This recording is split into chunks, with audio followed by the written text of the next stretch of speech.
Hey guys, this is Jim Garrity, president of JimFlix, the backup movie library for Netflix, and you are listening to the RadioShorty podcast with my son and hero, DJ Hi Kevin. Hey Shorty, don't be so hard on yourself. That's our job. You fix your camera? Me? Burp? Please, let's not that be the start of the show, because that's disgusting. You're the most disgusting human being on the planet. I want you to know that. You have the most background sound effects on the planet. What, are you airdropping yourself right now? No, I had an email. Oh, that's your email ping? Yeah. Remember like early iPhone days when you would get a tweet and it would do the... Yeah, you can still do that. Yeah, I know, but no, I feel like nobody uses sounds anymore. You know, we used to like text tones and people used to make their own. What was your favorite text tone you ever had? Or like phone call noise? You mean like from like the Nokia days? From any days. Like, did you make your like one that you made yourself, or this would be a good question. You could make your own? Oh, dude, I made after Pineapple Express came out, the movie, the film. What's that? Here we go. Drink. He had Dr. Green Thumb as his phone call thing. So I made that mine, and then I also had the part from a Biggie song where he says, "Blowing up like you thought I would." That was my text tone. Was blowing up like you thought I would. You were annoying. Like I would want to punch you in the face if you were in the doctor's office. Well, I didn't do it in the doctor's office.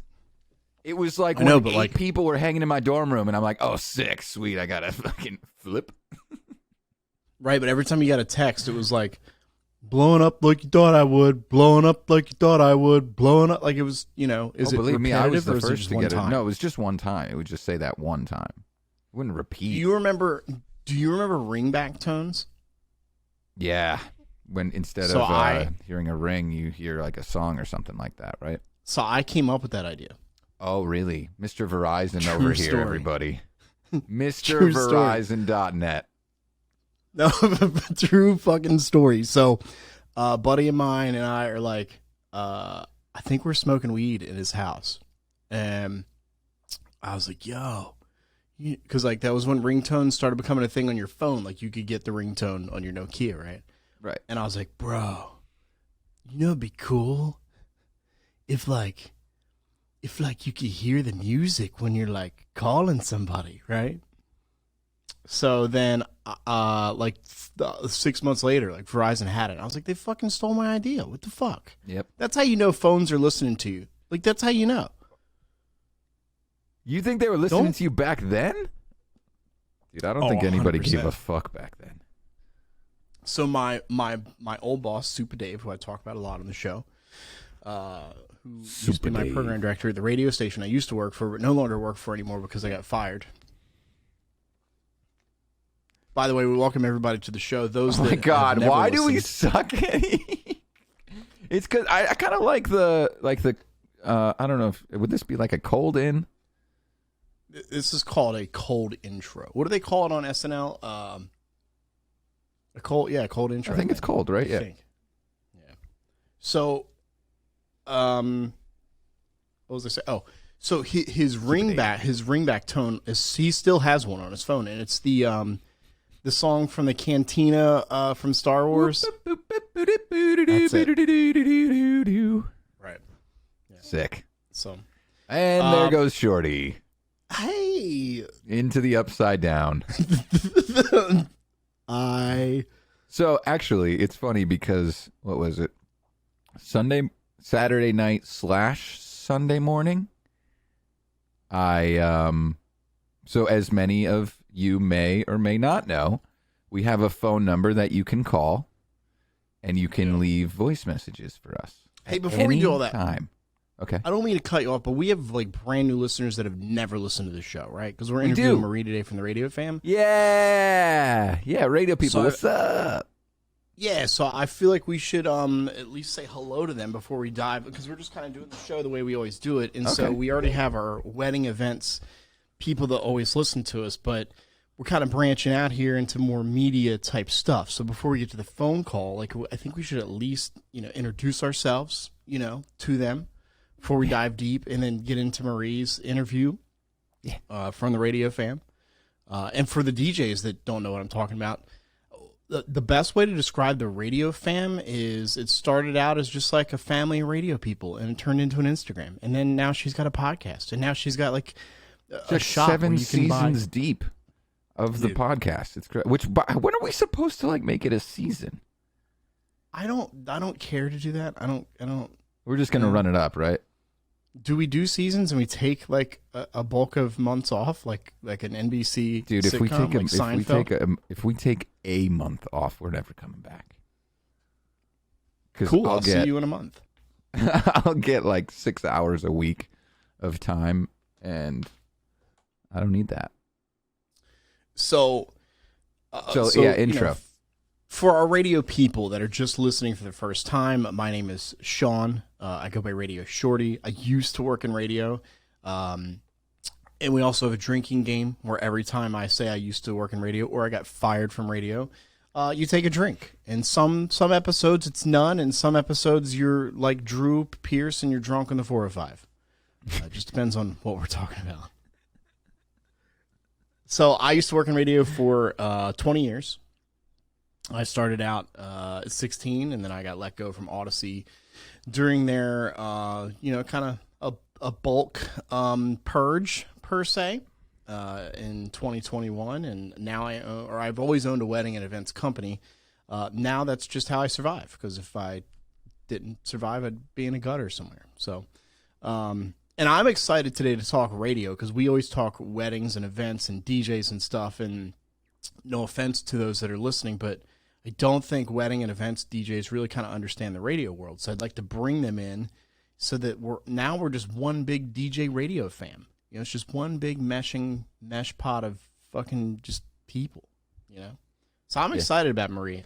Kevin, you should probably introduce yourself since you're not in radio. And people are like, probably like your mom. Know me then. Right, like your mom is like, why are these two paired up? You should explain that to everybody. Okay. Well, hey everybody. My name is Kevin Garrity. Why does that sound weird to say? DJ Hi Kevin, more popularly known as. I have been a mobile DJ, I guess we'll just say, to cover everything that I do for just over 6 years now. My first wedding was in 2016. I am in Pennsylvania.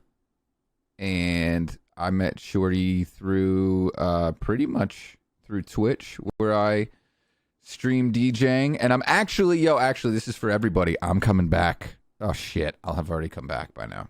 I'm streaming tomorrow night. I'm streaming tomorrow night at 7. So I'm going to try and do Thursdays at 7 p.m. Eastern again, just once a week, kind of dip my toes back into it. But yeah, so we kind of met through there, Shorty. We have a fun story that you can go back and listen to some episodes. I'm not going to repeat the whole freaking story because, frankly, it's just we've hit it so many times now. But Shorty and I became buddies there. We kept in touch a lot through mutual friends, through originally Call of Duty, and just other games now. And yeah, I don't know. Shorty wanted to do this, and I literally just complimented him on actually doing it, because so many people say they're going to do it. And they don't. And he was like, why don't you be on it with me? And I was like, sure, I like to talk. And I think we've got a crazy cool balance here. Kevin's missing a key point. We'll just touch on it real quick, is that Kevin and I met when Kevin was about to get an accidental blowy on Twitch from his girlfriend. It wouldn't have been accidental. It would have been entirely intentional. She slipped. How does an accidental blowy? That's such like a shitty like porn like plot line, like, oh no, you're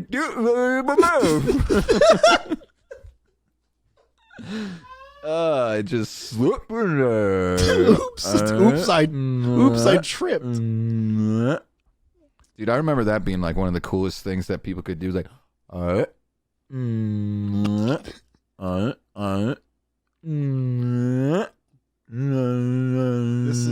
This is going to be a well, and for those that aren't watching content, the show, like they have no content. Oh, I was pretending to have a penis in my mouth. pretending. No, I'm glad that we have some radio people now listening. I think it's, I'm excited. So yeah, Marie from the Radio Fam. We're going to interview her here in just a little bit. Dude, I have a strange feeling that this is going to be like really listened to, because here's one thing that I do love about the radio community is, number one, y'all are still all over Twitter, which is kind of a dead fucking social media in my eyes. But I'm back and I'm trying to use it more. Because it is fun for like the little thoughts. To me, it's kind of like the Snapchat of text. You know, like you can pretty much go on there and say anything, and no one's going to really judge you for it. But anyway, y'all are all over there, and you guys are so supportive of each other. It's so admirable.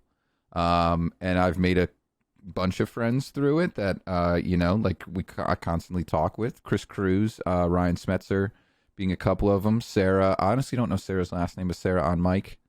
That's her last name, on Mike. On Mike. It was, yeah. What's that? Irish? It is. That would be on Mick.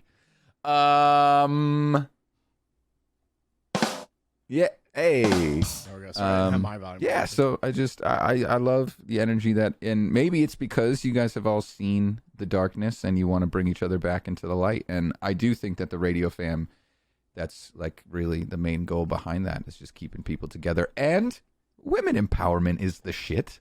We balance each other out in the radio community. With the Radio Fam, we've got a positive, we got the cool shirts. We've got Marie, who's just a positive ray of sunshine. And then we have Shitty Radio Jock to just bring it all back down to earth when we need to, which I don't know if you follow Shitty Radio Jock on Instagram. I do.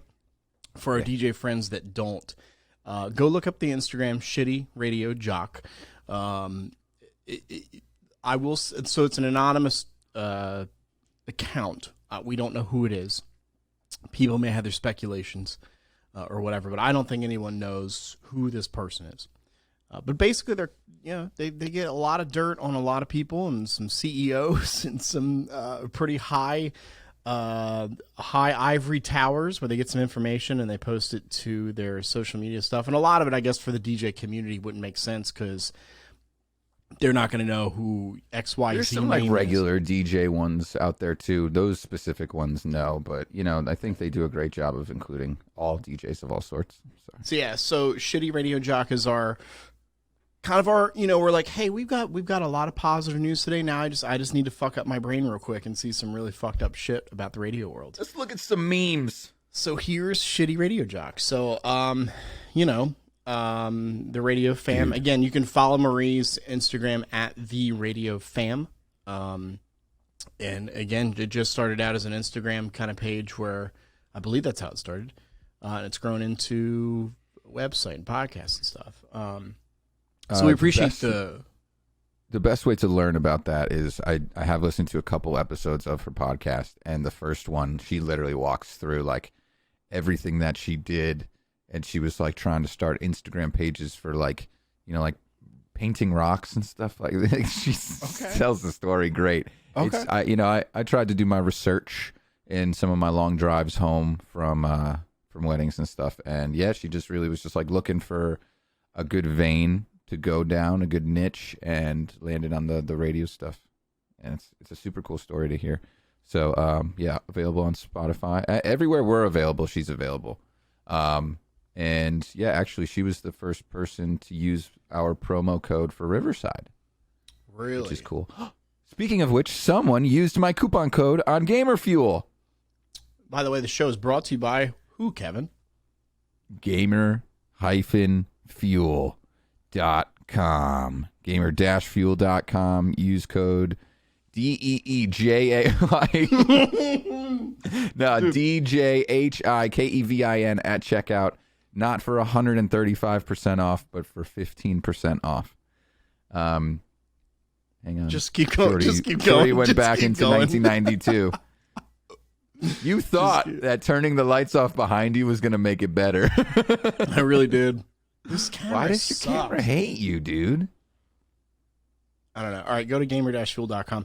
By the way, radio people will understand what you just said because I for anybody in radio that had read a promo or a script or an endorsement, that's how sales writes it out for us. Like, they don't write out the number. They'll write out But no. You think that's stupid, but for me, it's genius because I'm Ron Burgundy. I read what's on the teleprompter, and if it's there, that's what I'm reading. So I did write, like, today's show brought to you by Gamer DASH Fuel DOT. How do you spell H? Huh? How do you spell H? Is this a dad joke early? No, this is an actual question. Someone text me and tell me how to spell H. As in the letter? What else is an H? Yeah, how do you spell H? AYYCH? H? I guess. I don't know. I don't care anymore. Just don't put me on camera anymore.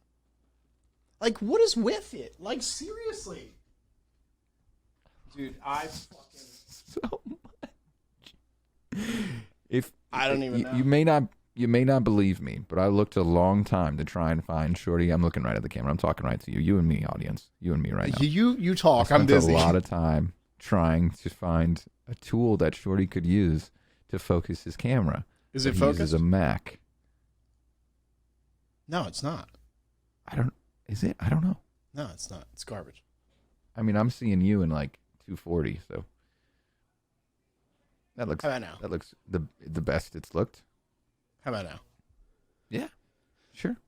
Did it come with an app or something like that? No, you told me to buy it. You're like, hey, here, buy this. You didn't buy the Nexigo. You bought the other one. I don't know, bro. I'm not doing. Does it say Nexigo right on the bottom of it? Does it have two blue little lines? Piece of shit. It says Logitech. And there's 2 lines. Okay, well, I didn't tell you to buy Logitech. I would not have told you to buy that. I would have told you to buy this one. Also, the podcast is kind of sponsored by the DJ Expo in Atlantic City, New Jersey. Yay. August 8th through 11th. If you're listening to this. Yes. And you want to be on. Uh-huh. Send Shorty pictures of eggplants on Instagram. No. That's going to be the code. The people that send the most eggplants will get no, dude, priority. My fucking Instagram is going to be... You know what sucks is even if we tell them not to do it now, they're still going to do it. Here's the thing, is that the show comes out, this will come out August 2nd, right? So, like, I'm going to forget about it by then. And then all of a sudden, August 3rd, I'm going to wake up at 9 a.m. and have 54 eggplant messages and go, why is there eggplants in my fucking... Like, and they're all dudes. Yes! Like, they're all... Victorious! Not one chick with an eggplant. Oh, wait. Chicks will... What? Wait. What? Hey, I want to... so, DJ Expo, August 8th through 11th, Atlantic City, New Jersey, Hard Rock Hotel. Kevin and I are going to be doing some content for the DJ Expo. They actually reached out to me to do... I think they have like a questionnaire thing on their Instagram. So, like, they reached out to me to do that. I wish they'd reach out to Kevin as well, because Kevin deserves to be on their Instagram, probably more so than I, because I'm me. I thought that was my answer. And one more thing I want to hit, speaking of New Jersey, is I think we should talk about the Chris Atwood thing. Oh, right. Oh, yes, definitely. Please. For those, again, that are in the DJ world, we all know Chris. I'm sure we all know Chris Atwood. If not, he works for SCE Event Group, New Jersey, which is owned by Jason Jani. And I would, if we're comparing this to radio, I would say Jason Jani is the Elvis Duran of our industry. He is a pioneer leader, and he hires nothing but just A-star, 5-star, A-plus talents. And Chris was a part of that. Chris, and Kevin, you can correct me if I'm wrong here. Chris suffered a stroke from what I read in the post there. And he's going through a lot. He's in the hospital. He was in ICU. And so last night on our Instagram, and we'll keep it up, over the next week here while this post comes out, because I'm sure he's still going to need your help. But there's a GoFundMe there for Chris. I've never met Chris in person, but in the beginning of this year, January, February, Chris posted on Facebook that he was going to be in Travelers Rest, South Carolina. And that's where I grew up, which is like at the time it was a one-horse town. It was 2 red lights and a Burger King. And so I saw that and I was like, what?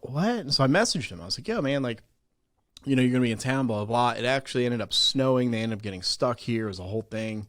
And by the way, snowing in the South is like 1.5 inches of snow and the entire world shuts down. There's no plow trucks. It's a disaster here. So cool. Yeah, we love it here. But seriously, like Chris Atwood, good dude, man. Just good dude. Obviously in the DJ community. And I posted this last night on my personal Instagram that I can't imagine DJing a wedding like one weekend and then the very next wedding you're sitting in ICU. I can't fathom, like, because for us, I have a wedding this weekend, and I can't imagine, like, the Monday or Tuesday or Wednesday something drastic happens. And I think Chris is a young kid, and I think it just kind of shows how short fucking life is. We wish Chris a very speedy recovery, but life can change fucking drastically. So there is a GoFundMe. We've posted it I've even put it on our Facebook page, which I never post there. Sorry. Yeah, that's the first time I've made a Facebook post in probably 6 months or so. Yeah. I mean, I posted it on our podcast page, which I we have one, but I never post there. But it is on our Instagram. If you can't find the GoFundMe, like right now, Jason Jani has all the information up on every single page he's got. Just to help out. I know a ton of people have helped out. I'm actually looking at it right now. It's $42,258. 452 people have donated. I just got goosebumps from that. I'm actually going to when I do my Twitch stream, I'm going to have the link right there, and literally I'm not going to allow people to send bits or subs. I'm just going to be like, you go and you send this guy money. Yeah. Everybody. Chris Atwood took care of himself. Yeah. I know he was like a little bit of a bigger guy, but he went on hikes. He was a little bit more of like a natural guy.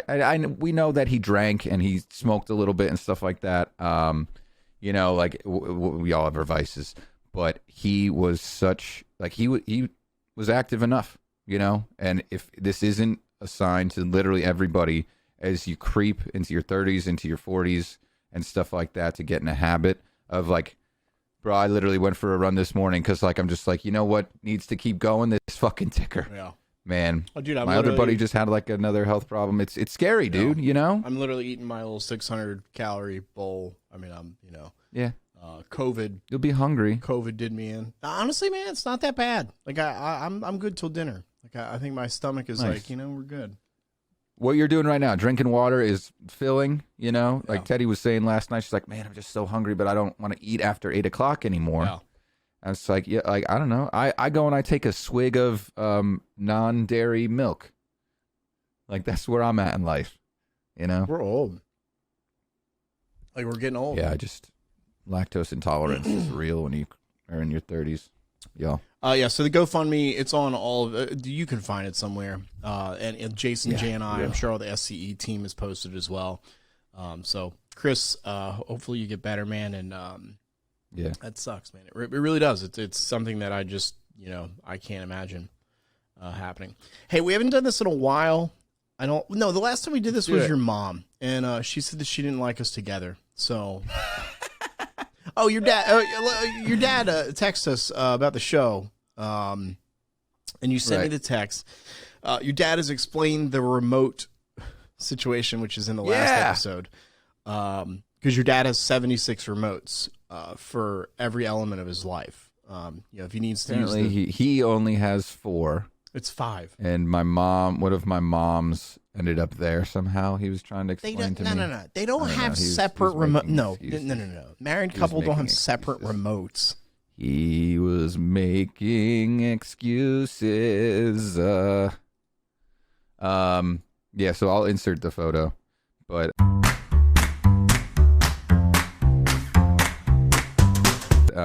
he actually explained them all, and hang on, where is this explanation? Cut this. By the way, we need to keep this one kind of short, just because I got so burnt out from the last one. There you go. As soon as she jumps on, we'll hop her in. Yeah. She's here, so I'm just not going to bring her in until exactly 1, because that's when I told her that we would. So, comment of the week. I saw this on Facebook. Troy, and he this is what he wrote. He wrote, was just asked to be a guest on one of my favorite DJ podcasts. This totally rocks. Details to come. And my first thought was like, oh my God, he's going to be on the Drew and Fuse show. That's really where my brain went. I was like, he's going to be on PhDJs. Oh. Pew. No, he wants to be on our show, and he's going to be at the end of August. December 31st. It'll air the first week of September. So I know he's a day job kind of guy too, so it's going to be an evening recording, and we're just going to dig in a little bit. He's a DJ turned from professional wrestler. What? Yeah, dude. Super interesting. Troy, he has a show with NEPA, Troy Miller. He has a show or an episode on Sips and Ish that I was listening to.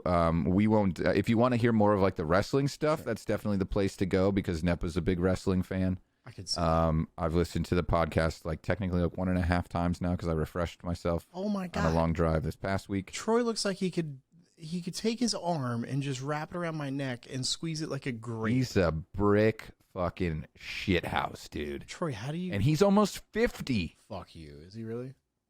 I think he born 1974. I would laugh if he got on the show. He's like, I'm actually 34. It's weird that I know all this about it.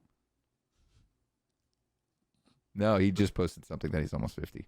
But yeah, he's a big sneakerhead. I was about to say he's got a big head, but I think you're gonna say what? I think you're gonna say he has a big schlong. That's where I thought you were going with things. Probably. But, he's got a lot to say, and I'm telling you, man, he started right about the same time I did in DJing, and you can tell he's just, hungry for everything in the DJ world. And it'll be super cool to kind of compare and contrast the, stage presence you need to have in a ring to the stage presence you need to have as an entertainer in the mobile DJ world. Love it. So, Troy is going to be on September 6th, right? Yeah? Yes. Yep. And then we've got Santi that'll be on August 31st. And then for my radio people, this is going to be a good one. For my radio people, Adam Baum, who... Dude, I'm so excited to learn about that guy. Adam, I don't know if you've done some research on Adam Baum, but he's... Man, I remember being just a young kid, just 18, 19, 20, and there was this website called jockconference.com, and you could go and listen to other air checks, other jocks. And so here I am in little Greenville, South Carolina, and you just hear it is Adam Baum on Y100 Miami, and he comes out of the gate and he's just talking his sexy voice, and he's got phone calls on, and girls are taking their clothes off, and it's a whole thing. I fell in love with him. He's a phenomenal guy. And of course, everybody in the radio world knows Adam Baum. I think if Nate and Jen and anybody that lives in Dallas, you guys might recognize the name as well, because Adam Baum used to be he did mornings, I want to say, or afternoons at Kiss FM in Dallas. So Adam Baum is going to be on the next couple weeks as well. Santi, I'm excited for. So excited for. Learned so much from that kid. Again, Santi's kind of would you say kind of the number 2 of Nick Spinelli? Is that how we would kind of label that? I mean... Absolutely, dude. I in my talks, I always if I talk about being a number 2, then I absolutely credit him with being one of the best. Because he's taken being a number 2 and made Cocktail Hour his own. Right. That's his show, and he loves that vibe of just DJing and setting that mood. One of the most talented scratchers in the wedding world. Right. Hands down. He's got the Fader Fitness stuff that he does, which I have a funny story to tell about that. We've got a bunch of funny stories. Me and Santi have known each other for a little while now. If you don't follow him on Instagram, please do so. It's just Santi, Santi. He's phenomenal. It's just Santi, not Santi. Santi. Like Santiago. To our radio fan, we appreciate you being here on the show. We're actually just kidding. Maria's not going to be on the show. We just wanted you to... No, I'm just kidding. She's here. Oh, God, don't say that. People just left. All right. This isn't I just Twitch. messaged her. I said, no sweat, bringing you in now. By the way, Riverside, I know Mr. Captain Colonel Riverside. Can you make it so that the green room can, see what we're doing? Yeah, that'd be great. That would be everything. Or give us, a countdown to bring them in. That would be amazing. I'm sure there's a workaround. I'll have to check some of the Riverside Facebook groups I'm a part of. I don't think that, but I don't think that's a thing. I think that needs to be a thing because I think whatever. I think it needs to be whatever thing Drew and Fuse use. I think we could see what they were doing when we were backstage. It would be nice. It would be. All right, lunchtime. You ready? Lunchtime. Oh, you're a jerk. You're a jerk. You're a jerk. Yeah, I used to teach kids how to jerk at summer camp. Whoa. Wait. What? No, stop it. No. Cut that. I'm the editor. No, you're not. Let's bring her in. I'm pulling it out. Let's bring her in. Okay, you can. Oh, are you now? Okay, we gotta get some non-douchey dudes in here. Have you seen her Twitter account? I texted her, so here we go. Ready? 3, 2, 1. Look at your hair. Is that a drum roll? Yeah, it was like your name in a drum roll thing. You couldn't see us, right? I couldn't see you or hear you or anything. Dumb. It's dumb. I want to shake the screen. Yeah. I wasn't sure what to expect, so I was like, all right, this is my first time being a video guest on some. Oh, really? Are you excited? Yes, I am. So cool. Yeah. Sweet. Well, welcome. Thanks for being Thanks here. for having me. I wish that Riverside could let you hear what we were saying because we were talking shit and we were hoping you could hear all that. So. Dang it! No, is it just like a setting thing, or they just don't do that? I I'm still new to it. This is my third time. I am too. Yeah, I think. I think it's just they don't do it. My 23rd. Is my mic sound okay? Because I feel like last time I used mine, it was fucked, but I don't know enough about this shit to fix it. So does it sound okay? It sounds good enough that I can edit it in post, so I'm not worried. Kevin does all the editing better than some of our other guys. We've had some train wrecks. It's funny sometimes when I'll have like radio people on and they're like, shit's like worse than mine. I'm like, oh, come on. Oh, really? Yeah. Yeah. Yep. We know stuff about. We had to cancel an entire episode because of that. Really? Wait, which one? Yeah, we couldn't even put one up. Oh, it was Gabe. You know Gabe, Maria. Oh, Gabe. I don't. Gabe on the radio. His last name was on the radio. Gabe on the radio. Yeah. His sound sounded like shit because I did one with him before. It was super hot or something like that. Well, in the internet or something, I don't know. It didn't upload all the way. I don't know what happened. It was the whole thing. Yeah, he had bad internet because he was recording off of a laptop microphone in a hallway of his station, I think, and it was like right under an HVAC, so it kept like going on and off. He was actually in a dark alley with homeless people. That's actually where he recorded. Yeah. Yeah, like peeing into dumpsters and stuff. People were pickpocketing him. Stray cats just. He's been like less. I've seen him like less around lately, so I don't know. I was like, oh yeah, Gabe, huh? Yeah, it's ever since he didn't make our podcast. He pretty much went on a downhill spiral. It's all our fault. It's all our fault. Homie's drinking vodka every night. Like I ruined his career. Yeah. Homie's drinking vodka every night. Like I just wanted to be on the fucking show. I love Gabe. We need to get him back on. We just, I'll probably send him this microphone, or Gabe, if you're listening, or Gabe, if you're listening, just I don't know, use the 15 microphones that are in the radio station. Like use that. I don't know if I'm going to use this part in the final cut, dude. I feel like we just really bashed him. I don't want to. I'll text him right now and tell him. I'll be like, hey, we're bashing you on the podcast. Oh God, okay. He seems like a steel skin kind of guy. If you're friends with Chris Cruz, you have to be like you have to have balls of steel, Or I guess if you're a female, ovaries of steel. Does that make sense? Yeah. Or balls. Sure. Do what? Or balls. Oh, hey. So Marie, we appreciate you being here. I'm excited to talk to you. You're the first radio. Chris Cruz is, but Chris Cruz is kind of in radio, but he's I don't know. He's kind of a wedding DJ / radio person. Guy. You're like full on just radio. So I'm kind of geeking out because for 21 episodes have talked weddings and events and DJing, which is fine. But for 20 years, radio was my life, and I see, obviously like your Instagram and you have the Radio Fam on Instagram. So I'm glad to talk radio shit for sure. So I'm geeking out right now. always love talking radio. Hey, so I want to know, like, how did the Radio Fam come about? It just started as like an Instagram, and now you've got like podcasts and shirts, and like you probably have an expo in Chicago next year or something. Like, what's going on there? Yeah, I mean, it really did just start as an Instagram account, just to kind of, I guess, make a long story short, was just trying to prove that you could do stuff, you know, like monetize posts or grow audiences through Instagram, because like our radio station really wasn't grasping onto that. And they would kind of, and once they started paying attention, they were up like my ass. Are we allowed to cuss? Oh, fuck yeah. Yes, please. Okay. They were up my ass about like stuff I was posting, and then it just like became not fun. And so yeah, so then I just started creating this, like, I created a bunch of different accounts, but really, I guess the radio ones that stuck, you know, probably because I like radio.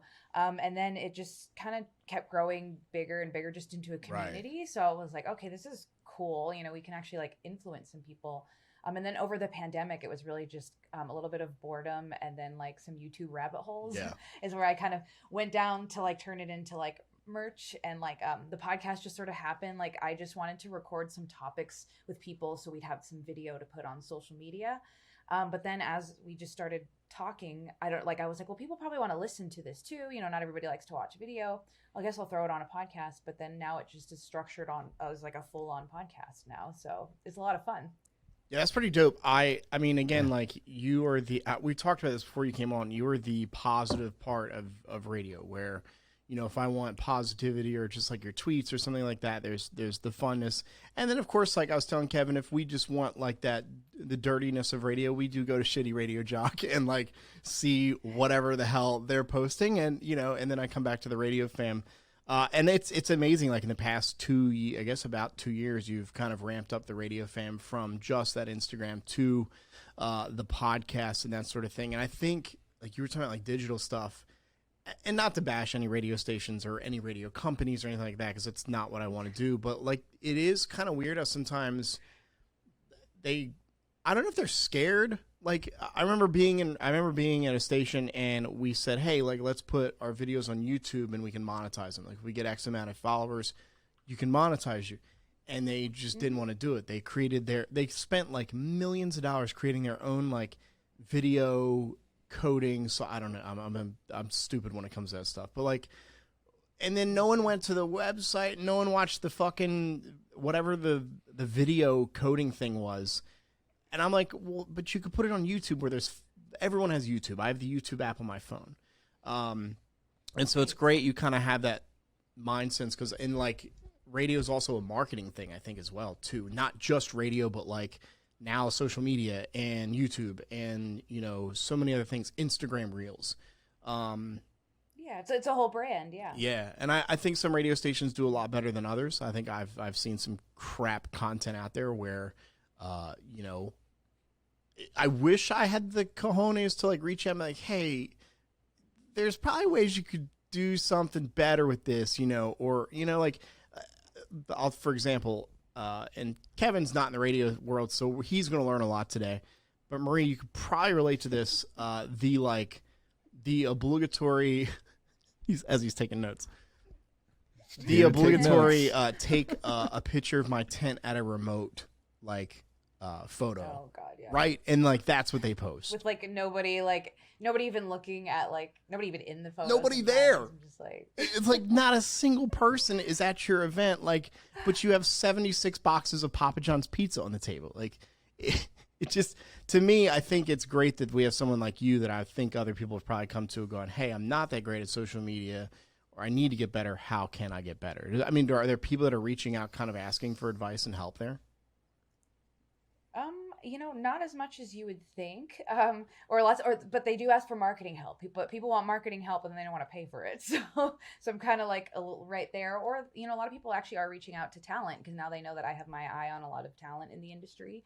But then that's where I kind of like to step in, as like I like to call myself, I guess, an advocate for talent, because I'm just not going to shuffle some bullshit job to these people. Right. You know, now I am kind of that middle person that if you're going to come to me, then I'm going to ask you first, well, is it a full-time job?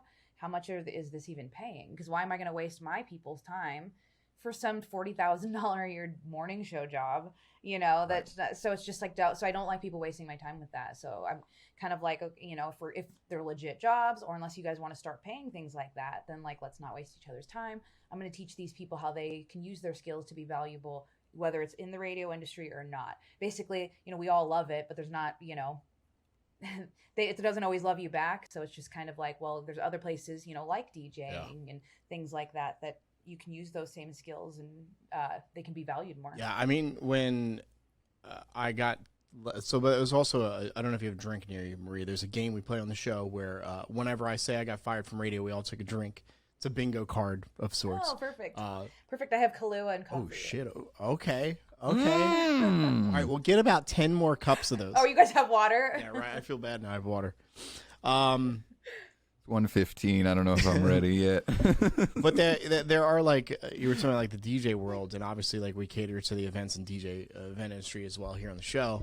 And just Kevin and I are both in that industry, and there are DJs that do weddings that just their videos blow people, like, would blow any TV production away. I mean, Kevin, I think that you could relate to is Jeff Scott Gould, like JSG, who works in New Jersey, who, Marie, if you got time, just go look at his videos, his reels. Like, I've told Kevin this too. I'm like, there are a couple guys in the DJ world that I wish could have been in radio, because maybe, you know, they could have also helped the content, you know, that is out there. And again, not to bash everybody. Not everybody out there is making shit content. Like, there's great content out there. You know, I mean, but what do I know? Yeah. I think there's a line between, like, so the reason I became a DJ is because I got in the wedding space through photo and video, and I suck at editing afterward. I just, you know, I want my deliverable. Yeah. So I like deliverable done. That was sort of my MO. You know, send something for a review and kind of like follow up on Instagram and chat with them every once in a while. But so I think that's sort of just the line that maybe didn't push DJs to do anything else. Like, what, you know, my side of the DJ world, because we didn't think about what we wanted to do and like the consequences of not working hard at a young age. And then you're like, oh shit, I need a job that pays well. I guess I'll become a wedding DJ because I have ADHD and I can yell at people, you know, and I like music. Like, literally, I feel like those are the three things to become a wedding DJ is I like music, I have ADHD, and I like to yell at people. Like, that's, you know, well, that's sort of just what it became with me. Are like I don't know if wedding DJs get enough props, because I feel like you guys have to deal with an extra level of like because I love events, but I've said I will never do weddings because I do not want to deal with brides or any of that shit. So the fact you guys do that, like, I'm like, wow. Yeah. I mean, for the most part, I would say, like, you know, everybody knows of the term Bridezilla or Groomzilla or whatever, and yeah, Mobzilla's a thing now. Mother of the Bridezillas. Yes. But I mean, for the most part, like, I mean, I've been full time doing this for 10 years, owning the company. I've had one Bridezilla, which Kevin and I've talked about. It was recent, and it just. Oh, is that the one you posted about on Facebook? Yes, it's the Disney disaster, as I like to call her, and she was insane. Stop saying it's a Disney disaster. It is not Disney's fault. You cannot blame Disney for that. I don't care if Walt Disney was a racist. Like, she can bring that up with him. Like, it is not Disney's fault. Well, you can't say that. That's like saying it's weddings' fault. You know? So, like, Marie brought up the whole, like, dealing with wedding people just in general. Like, we charge more for weddings. If you want me for 4 hours to DJ a party, it's X amount. If you want me to DJ a wedding, it's way more. Because we deal with more. Yep. So, and that's just it. Like, people get very, very confused. Like, why is a venue charging more money for a wedding day? Because, you're going to leave a bunch of centerpieces and candles and broken glass and sparklers and any other number of things. Little flower girl flowers, fucking streamers. I could literally go on. Please. It's my day. You're going to make a Please go on. Exactly. Get that attitude out of here. Get that fucking attitude out of here. Yep. Nope. That's why I'm like, again, heated. Anytime I have somebody says now that they're a wedding DJ, I'm like, wow, that's great. Yeah. I mean, for the most part, it's not like if they, like, most of my couples, I would say all my couples except for this one over the past decade have been phenomenal. Like, we've had no issues. But yes, there is that one. I mean, just like, you know, when listeners come up, there's that one listener that just, you know, they spin the fucking prize wheel, they don't win, and they want to punch you in the face. I'm like, well, you suck at life. You didn't, sorry. Like, also, can we get rid of the fucking prize wheel at the table, please? Can we come up with something better than the prize wheel? And then they thought it was better they gave us one on an iPad, and I think they were like, okay, this will be better. The problem is like it always spun way too long for the same amount of time, so it took much longer just standing there waiting for the fucking thing to spin. Then people can really be like, oh, now you're rigging it. You know what I mean? It's the worst. Oh, the rig. Yes, the rig. Of course, you're always rigging it. Can you imagine all the germs on the iPad screen? Oh, just kids like in their boogers and shit. Oh, God, that's disgusting. Okay, hang on. I'm raising my hand. I need more of these. What are like more? So I know you guys hate like your meat truck sales or whatever that you guys do. No, they keep raising the prices. The meat thing? It used to be 20. What was it? 20 steaks for $25. Yes. Now it's up to like 45. Fucking gas prices, bro. Oh, ROI. So what are other things that like? So we have the spinny wheel. We have the. meat So Kevin doesn't know what the radio world is. Yeah, Kevin. I know you guys. You ask hate us remotes. what you're curious about. I just don't know. I don't. No, I just want like what's like another. I know you hate your program directors and stuff. Not like all that. of them. Like I know all the stuff that I get where you're right. going. Not I have all a of random them. one. I think I know where you're going. Okay, yes, so here's I want like random things. So I don't know how it's probably different everywhere, but they would give us kind of like these default registration forms, that you could take to every event that have name, phone number, address, email, everything. So in case you need that information, most of the time when we're filling out stuff, you don't need that stuff. So. Right. 95% of the time when you tell people, hey, all we need is your name and phone number and hand it to them, they will fill out the entire thing. And they will also get mad at you on top of it. Why do you need all this extra information? Why do you need my birthday? I don't. We just need your name and phone number. We literally had a guy one time say, everybody listen to me, who they were up at the table. He's like, one of you is going to fuck this up, but listen to me. All we need is your name and phone number on this thing. And sure enough, I shit you not, somebody fucking filled out the entire thing. Wow. Like...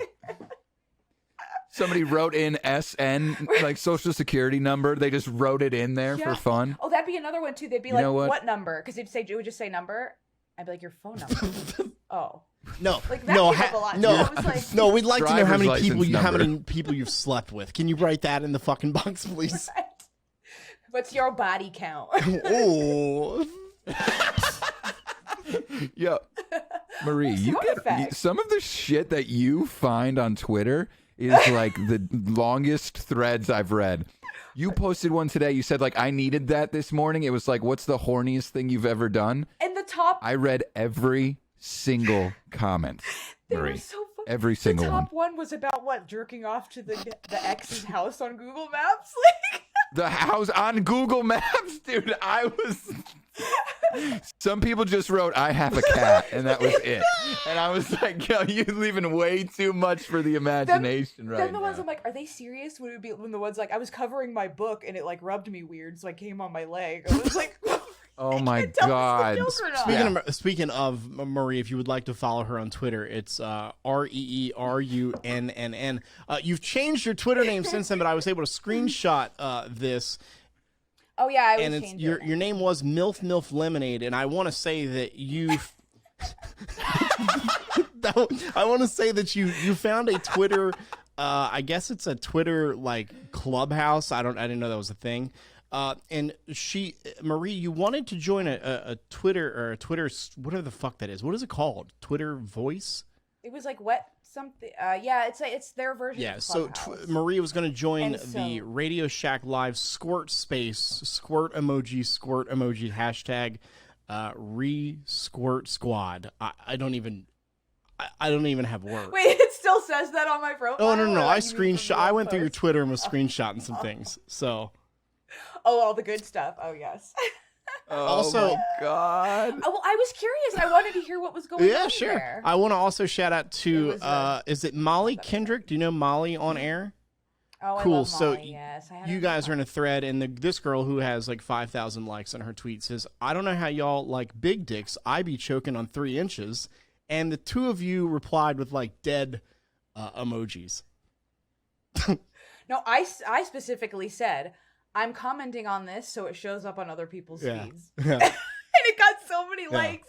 It came across my feed. Yo, see, out there for the community. Like, That's people why can see you're your here, likes. Marie. I'm like, yeah, I know. Like, because That's the point. It's Twitter. I love people like get those same reactions. They're like, MILF. I didn't know you were a mom. Or like just really confusing stuff. I'm like, no, but the type of reactions that I'm getting right now, that's like. I love the. I hate people that are so literally like, you're a MILF, you're not a mom. Like, can you just take a joke? Can you just laugh at something and just love life? Yeah, what is it like? It's rack and It's coke like now. milk. Yeah, rack and coke. Like, dude, you fucking come up with this. I just get high and then I'm like, I should change that. Dude, thank you. I was about to say, are these high ideas or like? That's right now. Because Shorty was actually mentioning one that he had earlier, where he came up with the Verizon playback tones or whatever. He says he came up with them. Remember back in the day, what are they called, Shorty? You would call someone and the phone would play a song as they're waiting to pick up. Oh, yeah. I came up with that idea. I swear to God. I was sitting in I was my old program director. We were high as a kite in his house, and I was like 19 or something. I was like, "Yo, it'd be a great idea," because ringtones have become a thing on the Nokia. So I said, "It'd be a great idea if like I called you and like a song played, right?" And he's like, "Yeah, man." Yeah. And then we took the gravity bong and went about life, and then years later. Like literally 6 months later, they came out with this, and I said to Kevin, I think that they were listening to my conversation on the phone. 100%. I deserve $1 billion. That's it. It's funny. There's specific. Yeah, because they made a lot of money off of that. There's specifically a Notorious B.I.G. song that makes me think of that time, because at the time when that was a thing, I had when I'm going through 20-something boyfriend drama, I was that bitch that would call over and over again and he wouldn't answer. So I'd hear that fucking song playing over and over again. Like, answer, like I'd be the girl that would call his phone till it died. I love it when you call me Big Papa. Fuck you! And then hang up and call again. Wait, so you were the chick that would call and call and call? I was, yes. Not anymore. Now I don't have time for that shit. But yes, I was that person because I was like, fuck you. Like, I mean, I like that. Listen, I was gonna ruin your night. You were gonna do some shit. I was gonna listen. Ruin I was a club DJ as I grew up in the radio world as well. And I I'm glad you've straightened it out. But I saw some girls like you. I remember one time I was at this club and this girl came. The girl and the guy just broke up, and I was DJing the club. Literally, like, she comes in just, fuck you, I fucking hate you. And then like 10 minutes later, she's like, oh, but I love you so much. And then she walked outside to his car, took her key out, and keyed his entire car, like all the way around. Like, we all walked outside to watch it. Like, I'm DJing and I'm like, it's cool if there's dead air. I'm gonna go out and watch this real quick. Like, that's way more exciting. Like, well, everybody was outside. Like, everybody was outside watching this happen. I was like, I mean, we'll all come back in and have a good drink and talk. They don't care about the music. You're like, you do like the scratch. Yeah, I'm like, I'm gonna go outside. Yeah. Just hard stop. Hey, so Marie, where did you get radio start? Like, what station did you start at? Oh, so I started at the Wolf in Seattle, and I was a listener, and I just thought that the station sounded really cool. I was new to liking country music. Like, I didn't grow up on it. And they were going up against like the Heritage Station, and they were going up against them in a very top 40, very like marketing type way. I'd never seen anything like it. How so? Basically inserted myself. What was the difference? They just had like like they would do like, when we'd show up places, like I would always say, like, we literally bannered like the entire city of Seattle. Like they would rent like 3 semi trucks. We would like spray paint chalk paw prints all over the city.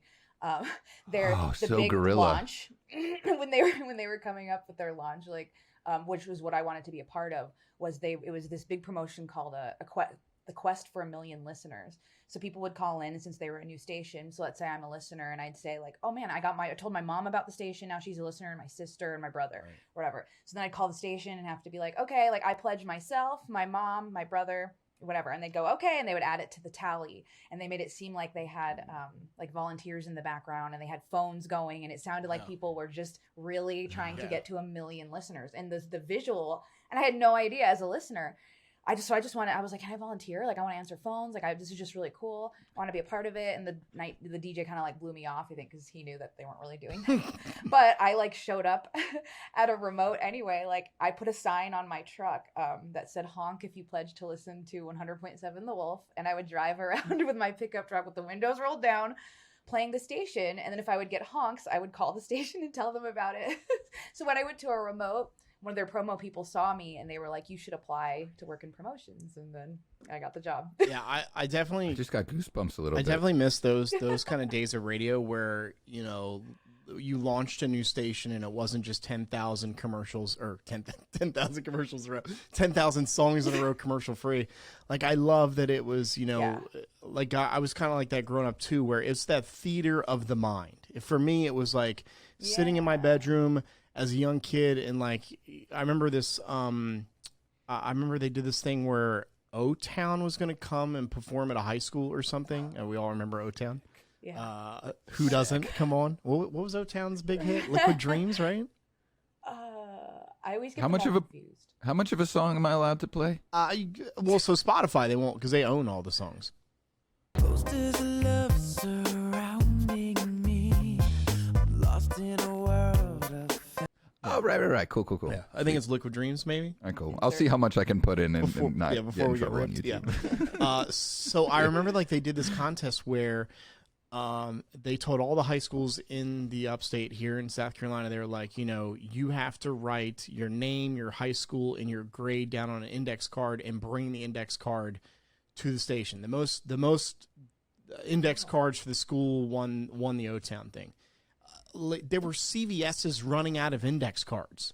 Like, they were literally, oh my God. You couldn't find index cards, you know, which, I mean, sucks for those that had to, like, actual test and had the index card for their cheat sheet. But for me, it was that kind of stuff. It was that kind of, you know, I don't know if you watched this documentary on, I think it's on iTunes. It's the Z100 story from worst to first with Scott Shannon. I haven't seen it yet. Is it good? Yeah, it's worth the buy. And it's literally this hour-and-a-half long documentary about how Z100, when in New York City, how they flipped to Z100 and they were literally dead last.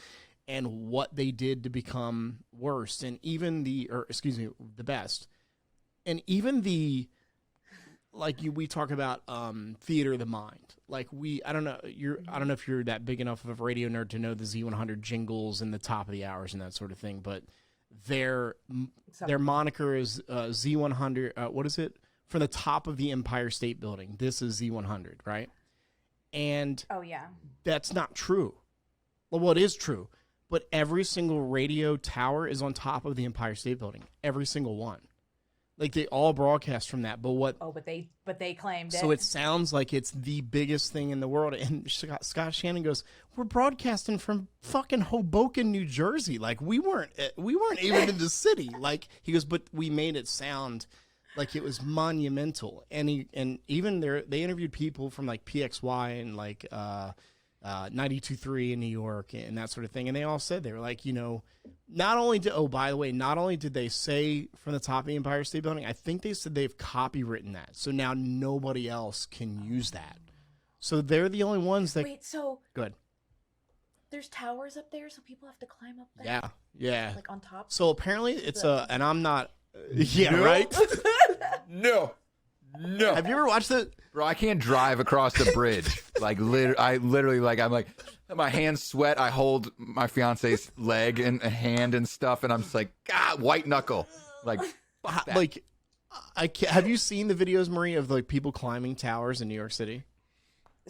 Yeah, some of them. Well, like I've seen like with parkour or whatever. Yeah, like I've seen where they jump buildings. Yeah, I've seen like the actual videos of where like these engineer guys like climb like the Empire State Building and then they look down, and I'm like, I feel like I'm going to throw up, and I'm sitting in my living room. Like, I can't imagine doing it. I know, me right? too. But yeah, so they said that like all the radio stations in New York City, they have some type of tower where it is on the Empire State Building. They all use it, but they were the only ones that thought like, let's just use this as like this marketing tool. And I think that's genius. I think it's I love that. Yeah, I like the idea of the truck, like where you bannered your truck. Like, you're not even working for the station, you banner your truck up. Oh, that's full commit. That's full commit. I wish I still had that sign. That's how you earn a job. You don't just apply for a job. Like, and I didn't know. How do you say no to that? Right? Right. It's funny that Marie was like, there's a little naivety. I don't know how to say that word. There's a little naive. I was like a goody to it. Like, I just want to help. Like, I'm a good worker. And then, and then I started working there at 21. So the first time I ever went out and got drunk with people was with people from the radio station. And then I was like, I'm going to break up with my boyfriend and go live radio life. When was Seattle? Nice. 2006. Okay. Oh, okay. So the summer of 06. Where are you now? You're Colorado, right? Yeah, I'm in Denver. So I went to Colorado Springs for a little bit. And then moved up to Denver for a bit and have been here. So just doing radio and smoking weed. Love it there. Pretty much. Actually, I did quit the radio job last year. Fucking A, right? Because of the radio fam. You wait, what? I quit my actual radio job last year. So I still have like a desk job. So I have a full-time job that actually funds what I do for a lot of the radio fam since I'm still building it. Yeah. But I mean, I treat it like a full-time job. But so I quit my radio job. I was working at Bonneville for a bit. Or for 10 years, actually. Okay, I didn't know that. Okay. I thought you were still there. For a bit. Oh, for a bit. Just for a bit. Just 10 years. And honestly, it was just a decade. because of this growing, and then sometimes I used to kind of say like shittier things on Twitter, and it kind of depends on my mood, from the radio fam. And I basically didn't want them to fire me one day before I could quit. So I was like, it was a pride thing. I was like, you know what? I did 10 years. We're not really doing a ton of remotes anyway because of the pandemic. I'm so busy. So I wanted to quit rather than coming to me and be like, you know what, because they were always up on my ass on social media. So, wait, because of the radio fam? What was that? Oh, what? So they were up on your ass because? Yeah, no, it was stuff before that, just like other drama always, and it just was one of those things. I don't know why they paid attention to me because I was like the part timer that barely worked there at that point. But I knew that like my stuff was coming out because of the radio fam. And at first I used to hide behind it. Like people didn't know I was the one running it. So then when I kind of came out during the pandemic, I was afraid that like with some things, like, I don't know, sometimes I'll just like talk shit about management, like straight up. I'll say it as an overall like umbrella thing, but I don't want somebody to be like, well, is she talking about Bonneville or one of our PDs, which I'm, not, but. But here's the thing, even if you are like, what I don't understand is at this point, Bob Pittman and David Field and all these big CEOs, they have to know. They're not living under a rock. They know about you and they know about shitty radio. They definitely know about him. I don't know if they know about me, but that's. Oh wait, him? Yeah. Him? Are you sure it's a him? The aesthetic is just, it's too ugly to be a female. Like if you look at the Instagram aesthetic. Really? Yeah, that's totally a dude. Okay. Not pretty. Yeah. The whole thing. Or maybe Marie. Itself, or maybe not Marie, pretty enough. maybe they're doing that to throw you off. You know what? You know that have you heard that saying? Game recognizes game. I feel like I recognize a little more game with this guy than other people do. So. Okay. I'm just. I honestly wouldn't be surprised if it was you, Marie, just sending us. I know, right? I'm literally just like. She's just throwing all the shit over here. Right. She's literally. We just mentioned radio famous being the nice. And then shitty as being like the bad. It's like literally just Marie just bipolar as fuck. Kevin, can you do me a favor? Can you put an angel on Marie's one shoulder and a devil on and then just put Radio Fam logo and shitty Radio Jock logo above them both? There you go. But see, I'm like the angel with the devil. Yeah, you got to send me some headshots so I can do it. But. Well, if your name is MILF. If your name is MILF Lemonade, yes, that's exactly what you are. Literally, I think within my first 3 emojis, I think is a devil and an angel. So on Twitter. Oh, is it? Okay. So, yeah. Yeah. So like going back to like, look, these CEO, David Field who owns Odyssey, Bob Pittman who runs iHeart. These guys have to be aware of what you guys are posting, and for me, the conversation should be had. There are things that Shitty Radio Jock does post that I do agree with. There are things that he posts that I don't agree with. There are things that you post that I actually agree with because it's not like all negative shit, right? But with Shitty, and I don't mean to get off on a tangent on him or her, whoever that may be. They. But these guys have to know. They need to look at these pages, right? And they need to see what the both of you are posting and going, well, wait, like. Is this true? Like, if I own a business, like if one of my guys came to me and said, XYZ is doing this, I'm not turning a blind eye. I'm not going, well, maybe it'll stop. Maybe it'll just not go away. Well, that's probably why you have been able to have a business, even like your DJ business for 10 years or whatever, because clearly you've, improved and innovated and, listened to feedback. And I feel like people that don't. Yeah,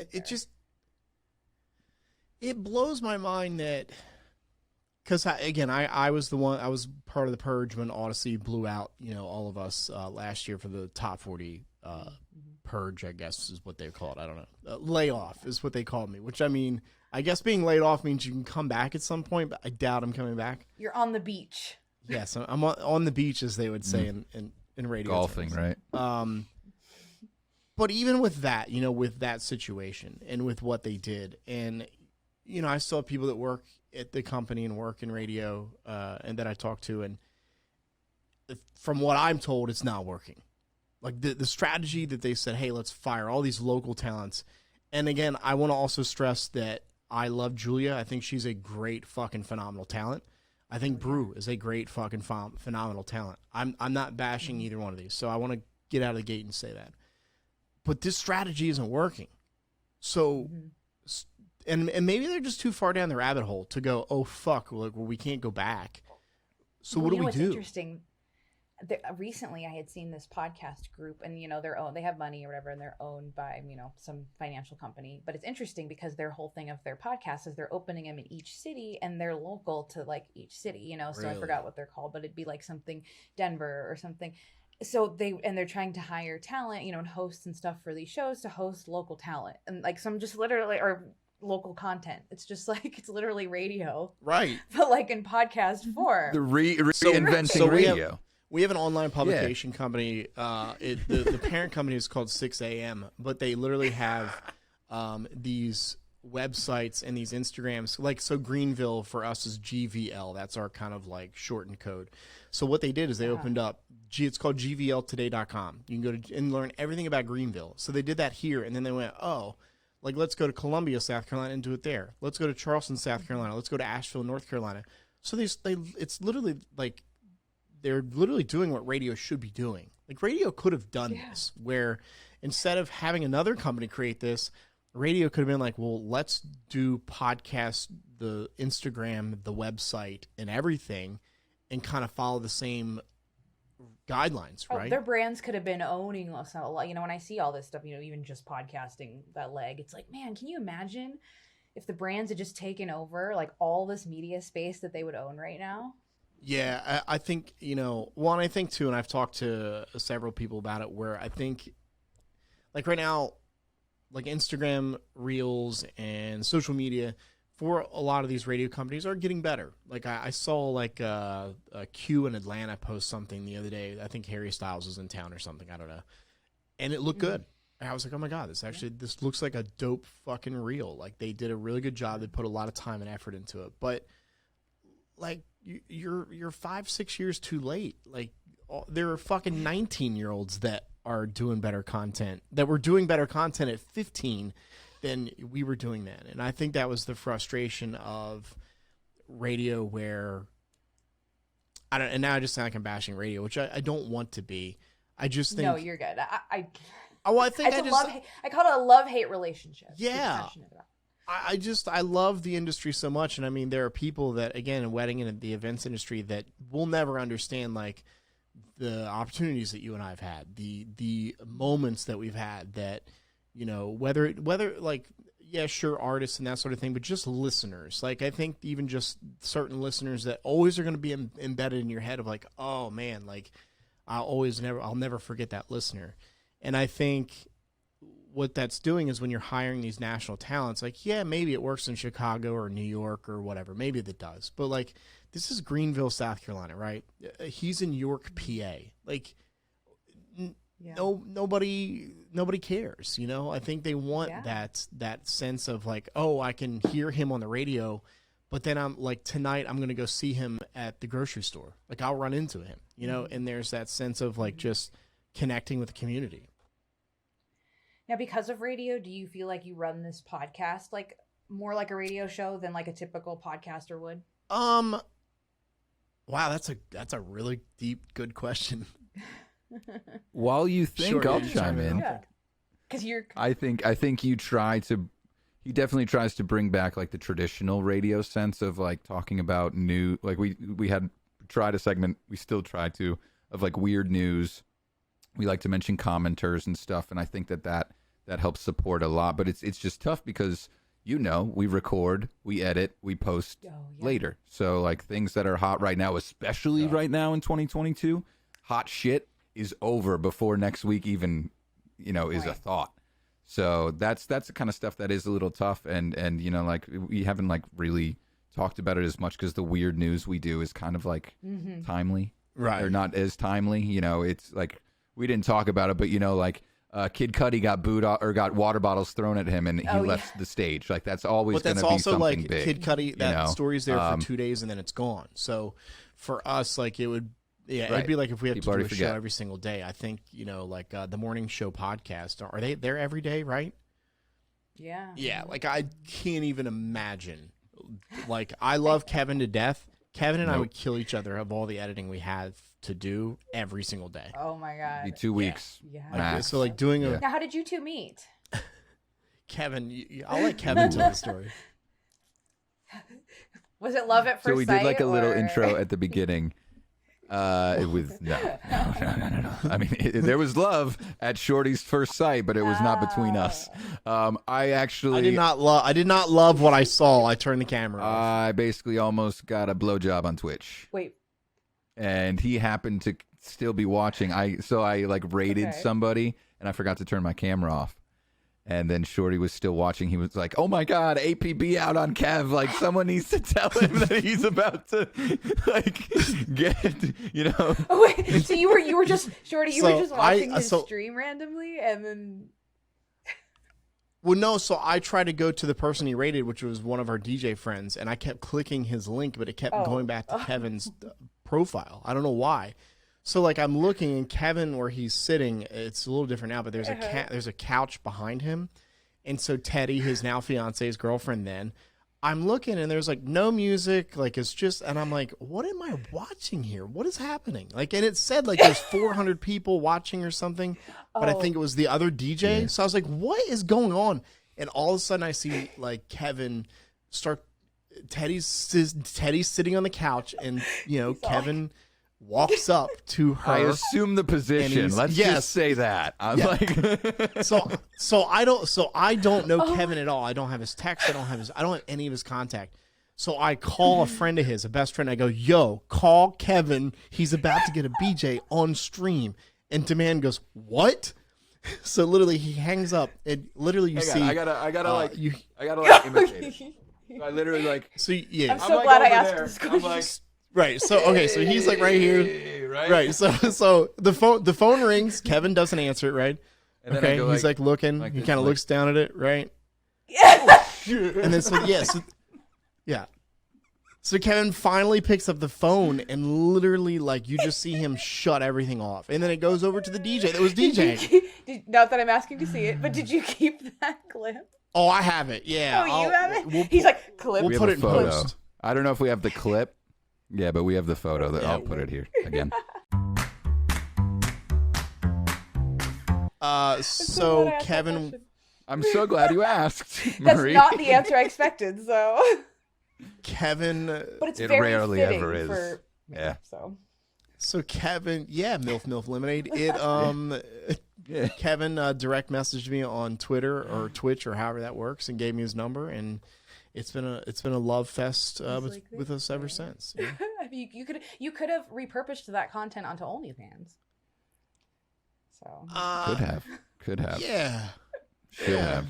It was just like I'm glad that like the pants stayed on. Like I don't know if the zipper came down. Like it may have been something I didn't see.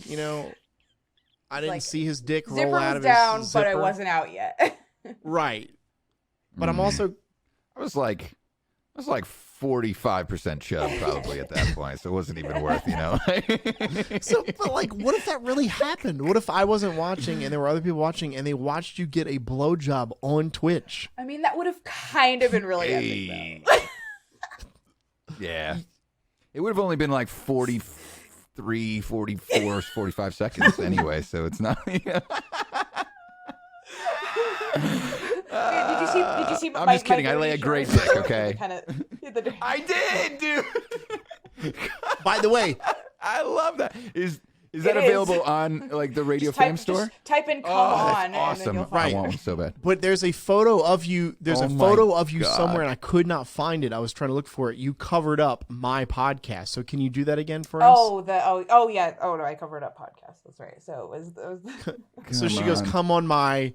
And so I'm literally scrolling through Twitter. I'm like, where the fuck did I see this? I Like, deleted it because sometimes people get weird, and like somebody was Brilliant. getting weird in my DMs. So I was like, I better delete some of these. So sometimes I have to go delete my media. Oh, God, I feel so bad. So you have to speaking of screenshot it while it's there. yes, Yeah, we'll have this on camera forever now. Let me fix my camera again because I'm having camera issues yeah, because it's this all, camera blurry. sucks. Hang on, let's do this. I really, Kevin, like, Shorty what's your loves his light? Like, camera your issues. lighting, I feel like is really good, and I'm jealous. Like the front. Thank you. Like I feel like I know I got to work on my So- back because I'm not getting a whole new studio. But how do you get that lighting in the front? So technically, I kind of use like a 3-point lighting, which if Oh. you've done any research on lighting, is like one of the first things you'll see. Yep. You're supposed to like side. So I have a one that's literally set up to just splash this whole side, which is my camera side. This one is sort of doing the same thing, but because of the angle of my face, you get to see some of the shadows too. Okay. And then I actually have an uplight that just shines off the white ceiling and provides kind of like a full diffusion. But I think that the real special touch is I have, because I use a PC and I use a certain graphics card, there's this thing called NVIDIA Broadcast where I actually have full control over my $60 webcam. So I Which can I know. so I can control the focus of it, like, which is literally unheard of in a webcam. So I pretty Wow. much just look at my beard until it looks as fine as it possibly can, and then I hit OK. And, I have like a little background fill of like, like you can kind of see through my headphones. You can see it kind of like goes in and out of focus depending on like how I. So yeah, Okay. you can do focus stuff too. It's crazy. It's crazy. So yeah. and Okay. and mine Bro, I'm does. telling nothing. you, anything you see that you like, I already have an Amazon list of everything that's in this whole studio, like everything. Yeah, I might need So- your light link list because I am getting a new studio, so I want to like have a nice setup when I kind of it's just throw super this together affordable, each time, too. So perfect. Yeah. No. Hey, we talked about career moments like that. We being in radio, being blessed to do what we do. Mm-hmm. What is like a moment that sticks out for you where you're like, I'll never forget this in radio? I feel like there's a lot. I think in general, just the people that I've met, but I'd say maybe a radio moment was probably going to Memphis to visit like the St. Jude facility in person. I thought it was Okay. really life-changing. It was crazy. Like I just didn't know what I guess amazing place it was. And it was really cool to see how much goes into it, especially with, just the whole marketing arm alone that works with radio. It's just crazy. Was this the Seacrest Studios or no? I think they might be in there, but I don't know. I can't remember if we actually saw that or not. But I know that Seacrest has like his own, Yeah. some hospitals. He's got his own studio set up Oh, or yeah, something maybe when he that's, like, broadcasts. Children's Miracle Network. I don't know. I'm not That sure. might be it. But Yeah, that might be it. What's the worst thing other than meat remotes? What's the worst thing? the worst thing. Car dealership remotes. Oh man. Yeah, no, honestly, probably just the inability to be as creative as you want. You know what I mean? Like, there's like a lot of limitations, I think, in the space, and realizing a lot of us do what we do. From here, Right. We're creatives, so it's hard to like when people have all this red tape on it. So, Yeah. I remember interviewing, I don't know who it was, but he and I were talking, and I said like, that's fucking awesome. Or so I just said a cuss word, not on the air. It was all pre-recorded, and I think I uploaded it somewhere, and they're like, you can't do that. I'm like, what do you mean you can't do that? You said the F-bomb. I'm like, yeah.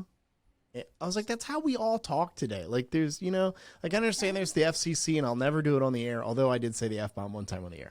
I never got caught, but I did say it. Even better.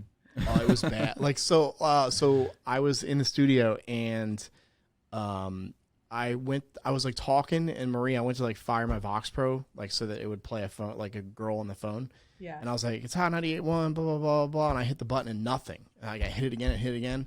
And I was like, well, there was supposed to be a phone call there, but my equipment sucks. So then I just fired off into the next song, but I didn't turn my mic down all the way. Like I was mad, so I just potted the pod down just a little, but the mic was still on. And I was like, this fucking Vox Pro sucks. And my boss was like standing next to me, and he's like by the doorway, and he's like, dude. I was like, no, this piece of shit, man. Like I just started going off, and they're like pointing. I was like, what? And I looked down. I literally saw the mic was still on, and I was like, I just like slowly pulled it down and pressed the off button. And then my boss jokingly goes, well, I guess in an hour we'll listen to the off-air logger and see if you're fired. Right, pretty much. Which you could barely hear it, but still, like, I'm glad nobody called the FCC. That would be awesome. Like, how'd you get fired? Oh, the FCC. They fired me. Right? You're like, I said the F word. And it's kind of cool. Like, I was actually thinking earlier today, I've only been written up once at work, and it was at the radio station, and it was literally for describing to somebody what a blumpkin was in the sales pit. What is a blumpkin? Someone got offended. What, Marie, what is a blumpkin? It is a blueberry pumpkin pie. Oh, okay. What did you think it was? I don't know. Why the fuck did you get right up? What? No, it's Wait, not. you're not being serious, are you? Wait, what? You really don't know what I'm a blumpkin lost. is? What? Wait. Okay, Wait. so I like that you have the clean description of a blumpkin, because I was ready to go in. Milk lemonade. What is? well, what is so this? you know what was about to happen to DJ Hi Kevin on the stream that you The caught? blowjob? Yes, it's that, except when you're sitting on the toilet. While you're taking a shit, you're getting a blowy. Mm-hmm. I knew. I just wanted you guys to say. Okay. I was like, you have to know, right? Yeah, right. Who doesn't know? Do you guys know what waffle stomping is? What is that? I don't know what that was. It's where you poop in the shower and you stomp it down the drain.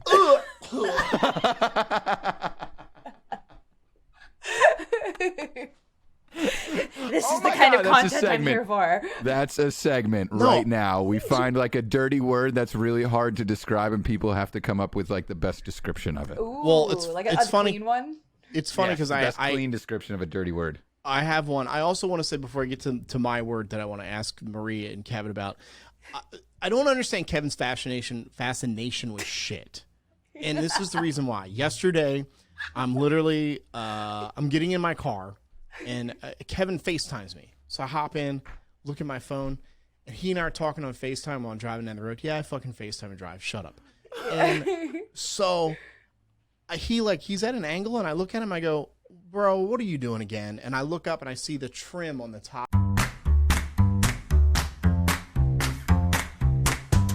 of his like walls. He's in his bathroom taking a shit. So I immediately hang up. Oh yeah. I don't hear from him for the rest of the day. At like 7:30 at night or whatever last night, I'm going to take my dog out. I see that I have a FaceTime missed call. Pick up the phone. I FaceTime him back. Immediately, I see the trim within 0.3 seconds of the FaceTime. I see the thing, and he's smiling, and I just hang up the phone.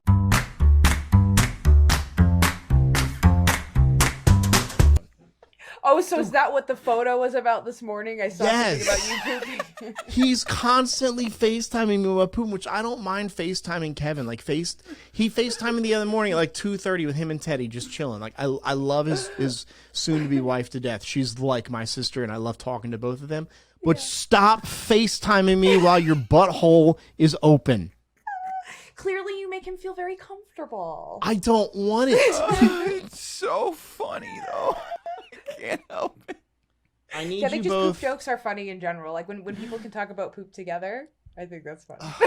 I need you It's both. so fun. I need you both to do me a favor. I need you to open up a Google tab on your laptop here or whatever. Okay. And I need you guys It's like type 2 girls, 1. I need you guys lemon to party. tell me what vabbing is. VABBING. Oh, our clean versions? I mean, it's just whatever version. Yeah. No. Have you heard this podcast? Oh, you want me to like read this definition? Yeah. So I saw this on TikTok, and the girl said something about vabbing, and then the guy like stitches it and goes, "Don't Google it. You don't want to know." So I didn't Google it. I want you guys to tell me in the audience what vabbing is. Marie? Parfume de pussy.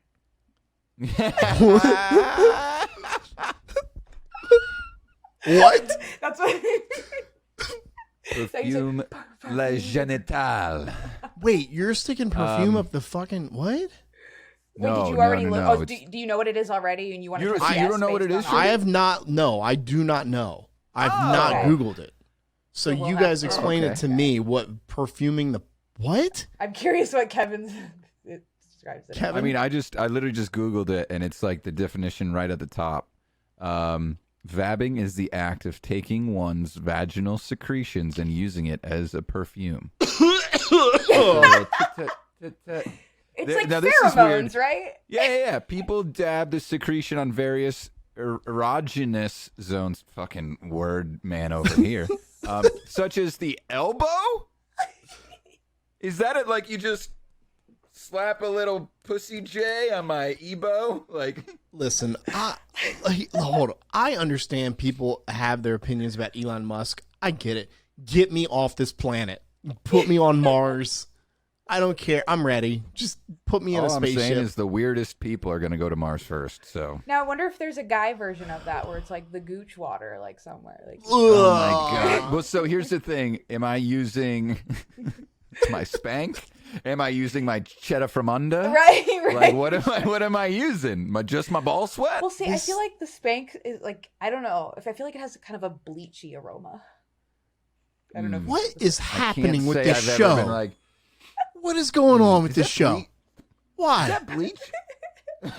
Well, and then Put you some know what bleach in the other hand. What confirms it is like so my mom would always bleach our whites growing up. So there'd be times where like I'd have boyfriends that were teenagers. They'd be like, "Why do your socks smell like cum?" I'm like, "They don't. Like it's bleach." Oh, But that's then like later people on- say. I was like, as I got older, I was like, "Oh, okay, I see the bleach thing. You know, you can kind of taste Now that I / smell." started, using jism more. Yeah. It's like people say weed smells like skunks and pine cones, right? Yes. When you're like, no, it does. But then you drive past a dead skunk and you're like, Gotta- damn, someone's got some fucking armpit shit. Like, the best weed smells like my armpits do after a run. Do Literally. your episodes always take this much of a left turn, or is it just Oh, you just No, rarely. yeah. You should listen because they're I'm here for it. I'm here for it, though. I love this. This is great. right? Oh my god! I just don't understand like where we are in life to be like, you know what, I'm gonna stick my fingers inside me and then dab myself on the neck, and some guy or girl is gonna be like, oh, I'm attracted to you because your neck smells. I mean, there's a thing with scent, you know, so I get that. There's people that like to, and we're not kink shaming here, but, you know, treat the armpit as that too because of that same reason. Not my thing, but some people do it. Yeah, on Family Guy, they like fucked in the ear or something like that. Didn't they? I don't know. Didn't Gwyneth Paltrow come out with a candle that was literally named "This Is My Vagina" or something like that? Oh yeah, possibly. I think so. This smells like my vagina candle. Yeah, literally. Bougie perfume. There's 2 E's in her perfume. I don't know. Yeah, it's just like I'll put a photo up when I'm editing. But yeah, made by Goop. That's the brand that sells it. Made by Goop. She molds it from like within. You know, I was hoping because when I That was a weird sound effect. when I watched the TikTok and they told me not to Google vabbing, whatever, I was hoping it would just be some joke, right? I get it. I know this fucking camera, man. Just we got to figure it out. I know you have like an XLR sitting right there. I'm going to drive down. I'm going to set it up. I'm going to drive home all in one day. Shorty, just for you. Do you guys live far Next from each Tuesday. other? Yes. Yeah. He's in New York, States. PA. I'm in Greenville, South Carolina. Okay. Yeah. It's kind of far. Okay. But it just goes to show you that anything is doable on a weekly basis. We've done this without, you don't need to be near each other to do anything. Literally, I need that camera, a microphone, and a computer. Yeah. And I guess my Go XLR now. I mean, you're I'm doing a bougie, consistent show, you know, that's audio, video, and it's just, again, what a lot of radio stations should just be doing, you know? You Yeah. have 2 personalities. Well, yeah, and I, you know, there are some shows that are doing it successfully, like the Elvis Duran, like was the after morning show or something. Yeah. We're at and you know what I love about it is that Elvis is like there, like, you know, maybe not all the episodes, but there are a handful of episodes where he comes in and joins them, and I think that's, you know, I think Elvis, for at least me, is like the king of the industry. Yeah. I don't think it gets any better than Elvis Duran. Yeah. The king of all media. Well, I mean, no, yeah, he wrote a book. Let's just say radio. Well, no, because so that's like Stern, right? Claims he's the king of all media, right? Because he got a #1 best-selling book, a #1 movie, and was the #1 radio guy or whatever. But so now everybody has to do that. If you enter one space, you enter every space. And I don't remember if it was on yours, Marie, that you interviewed somebody and they said, we are just content companies. Oh, yeah. Now. Sean, I feel like that was yours. Yeah. Was it Sean? Okay, cool. Yeah. Free for all. Sean, right? Yeah.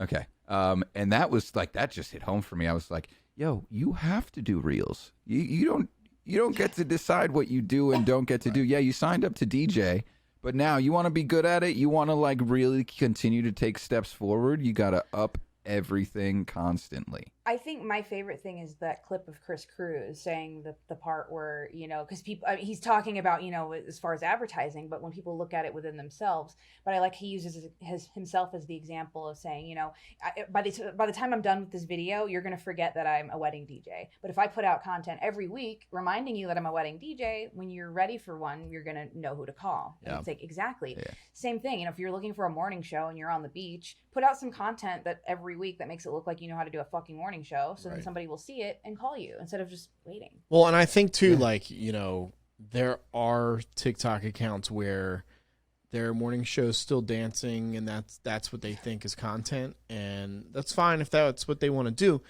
But I think that there's more to the content that we should put out.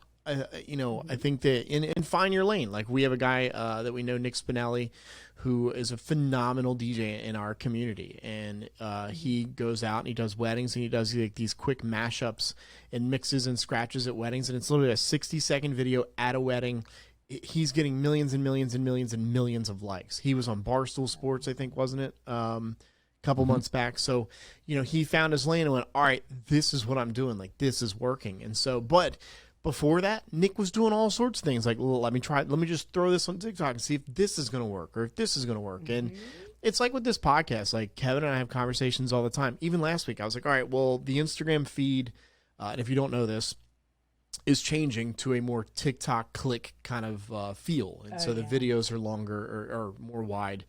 And so I was like, all right, well, how do we now adjust the clips for the show to match what's going on the feed? And so maybe we do it and it doesn't work. Maybe we do it and it's like, all right, well, this isn't working. But then we find something else 3 or 4 steps down the road where it does work. And I think that people in radio will do it 1 or 2 times and go, well, this isn't working, or I'm not getting the likes, or, you know, nobody's following me. And those are all the wrong reasons to do social media or to do radio in general. Like, I never set out to do radio to be famous. I literally set out to do radio because that theater of the mind stuff, that fascinated me. That just, you know, I remember one time, and I've told this story before, I think, on the show, where a buddy of mine was filling in for nights here in town, and they had this like big blimp or something, or it was a big Christmas box on top of the station building. And every morning, the morning show would give a clue away, and you had to guess what was in the box. Pretty genius idea. So that night on the night show, he's like, "All right, we're gonna go up there. We're gonna tell you what's in the box. I'm gonna send, you know, Brian up, and he's gonna climb the roof and get what's in the box." And what they really did is they went in the production studio and created this whole elaborate story. Like, it was pouring down rain that night, so they added rain. Like, they did all this stuff. Corporate called him and was, no, you can't tell what's in the box. Like, you can't. And he went, dude, it's a joke. Like, the end of the joke is Brian falls off the roof and we have to send him to the hospital. Like, that's the joke. But he's like, I'm giving your product, what you know, your contest, more spotlight. Like, we're creating, instead of just like saying, instead of just like saying, there's $1,000 we're giving away, like if there's $1,000 in the box, they're literally creating this whole night of just like, okay, what's in the box? I can't tune away from the radio. And this is back before phones and Spotify and that sort of shit, where like it was people love that. Exactly. It was like theater of the mind. Unboxing right now is the whole thing, Oh my God. I remember this guy in Charlotte at Kiss FM in Charlotte. I don't even know why, but he would play the sound effect. Oh, he had this guy on the roof per se, and he would throw cats off the roof. So you would hear like, meow, and so like it was just this cat killer. People were calling the news. They were calling the news on him. So this literally just reminded me of something. When I was in 5th grade, we had these things called schools of inquiry, where you would get to take like a little short, like couple week class. It'd be like Wednesday afternoons for like 5 weeks or something like that. And I did one on radio because I've loved the format and the idea of it for so long. And I don't know, people said I had the voice from a young age. Yeah. The War of the Worlds in 1938. Oh, yeah. Are you guys familiar with that? Where it literally people were leaving their houses because a radio station basically convinced people that there was an alien invasion. This theater of the mind idea, like I had never heard that term really before. This is that. Like that was 1938. Can you imagine being like you're out there cranking your car up or something like that? You hear it from, it's like, oh my God. Because now it would be like, no, I don't see anything on Twitter. I think that's a lie. Like, Exactly. There's so many verifications that we can have about truths or not. Like you see someone says something happened, you go and you Google it real quick. It shows up on CNN and at Fox and this and that. And you're like, okay, cool. This is legit. Somebody just died. Yeah. Right? Mm-hmm. Not back then. Right. Yeah. I think, and that's good and bad. It's like, I think it's cool. It sucks that you can't, do those things as easy. But then I think it's also nice that what I always kind of say is that there's not as many gatekeepers now. So you guys can do a podcast like this and put out your content. People can hear it. Whereas back then, if they weren't hiring you to be on the radio station, you two were shit out of luck, Well, and I look at radio people like that. Like, look, if you've been fired from radio or let go or just sick of the industry and left, this is an outlet. This is an avenue that you can start. And for Kevin and I, like, I think people ask us like, well, what is the podcast about? And frankly, we don't know. Like for now, it's just like interviewing radio and media people. It's about Blumpkins. And vabbing.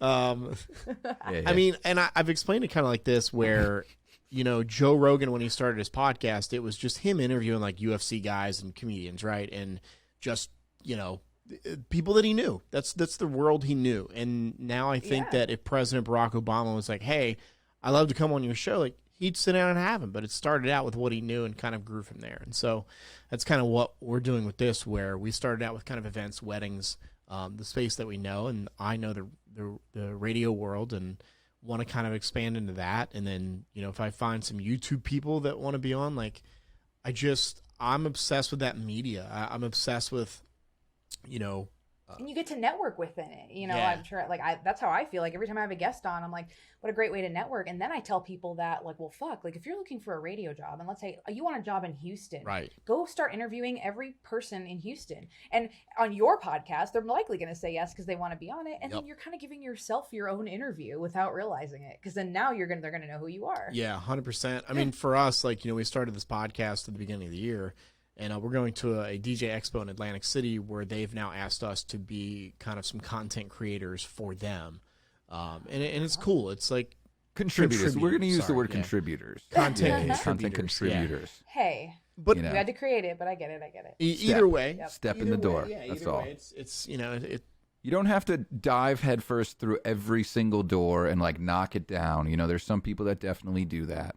But, for this, it's kind of it's a little more of a tiptoe. And I think you got to be able to recognize the difference between that. The one thing that I do love that I think is very much on par with like the Radio Fam style is that while we get to kind of leverage ourselves, we're leveraging other people. And then eventually, like the number of people that are just like, I just love saying to people, somebody just said something about, you guys talk shit on Ohio in Nepa's podcast, in his episode. And I was like, I guess you'll have to come on and defend Ohio then. Yeah. Like I like creating that little bit of drama and stuff, and we're definitely looking to do more of that stuff.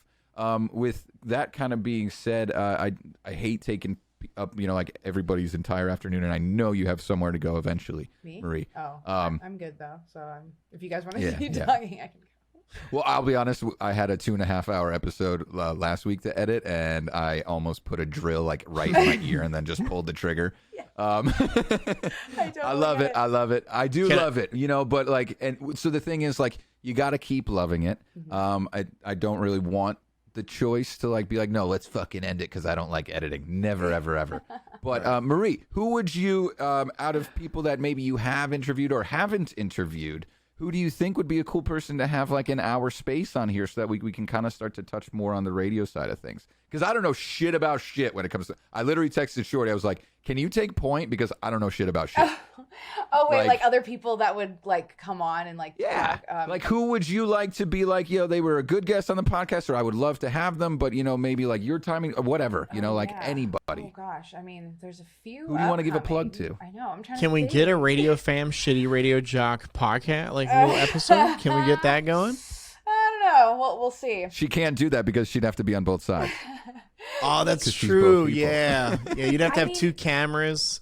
I think that there's something to the element of the people that are actually there's a lot of radio people that are also DJs, and even if they're not necessarily wedding DJs, like I think that would be an interesting.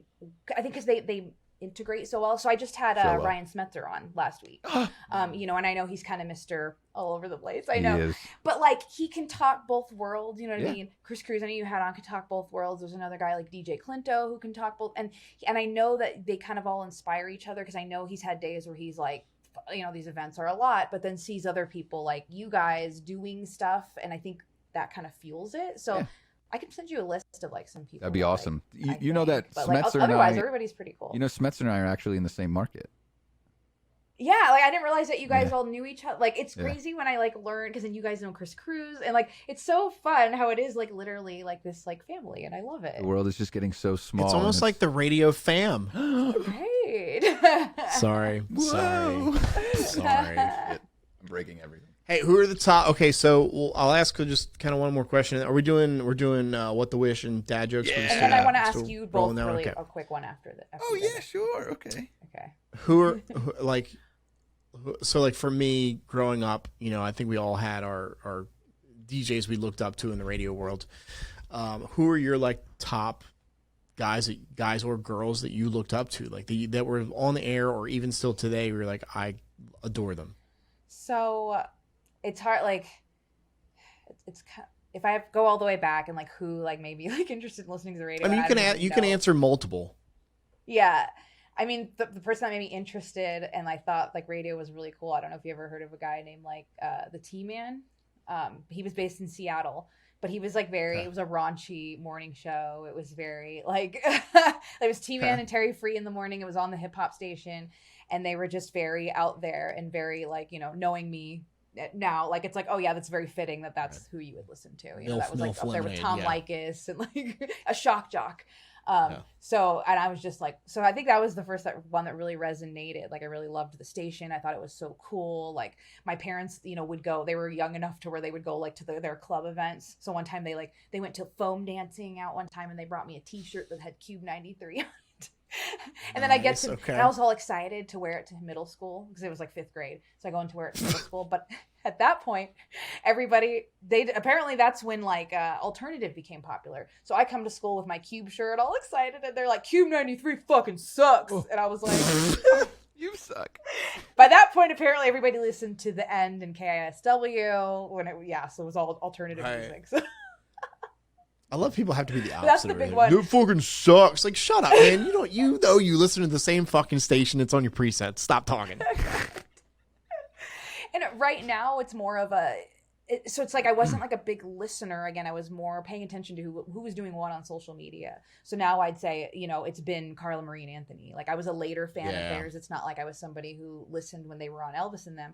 I paid attention when they were in Seattle, since that's where I was from, and I was really paying attention on social media. And then to be able to see what they've been doing afterwards, I really like that model of, them now having the leverage. So people come to them with opportunities, and they can say, that's not good enough, but we're still doing radio stuff. Not that it's easy. It's a lot of hard work, but like they can still have this creative outlet. And something that I thought was really fascinating is they mentioned that when they were doing radio, so they were on for 4 hours or whatever it was in the morning, they would rip the content and then put it onto a podcast.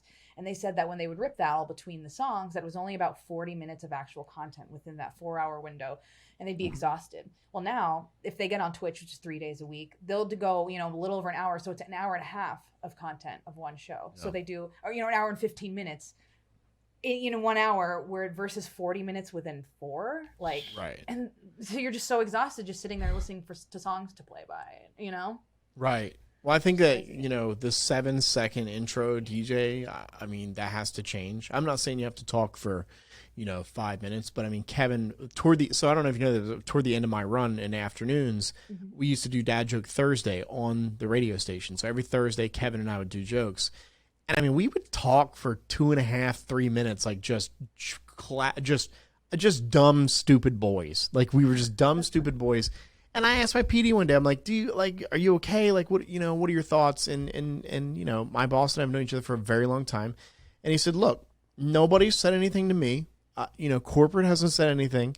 I'll let you know. He's like, until then, just whatever. And let me have the reins of being creative. And we would start to get DMs where people were like, that dad joke sucked, or, oh my God, I'm laughing my ass off because that dad joke was hilarious, and so, here's a guy who doesn't even live in Greenville who, we were doing these dad jokes and just having fun on air. And I think the day parts outside of morning radio, there has to be some kind of content there. And again, Carly, so they used to be on Elvis, right? And then they went to Seattle. They were in mornings for a while, and then they're doing the podcast solely.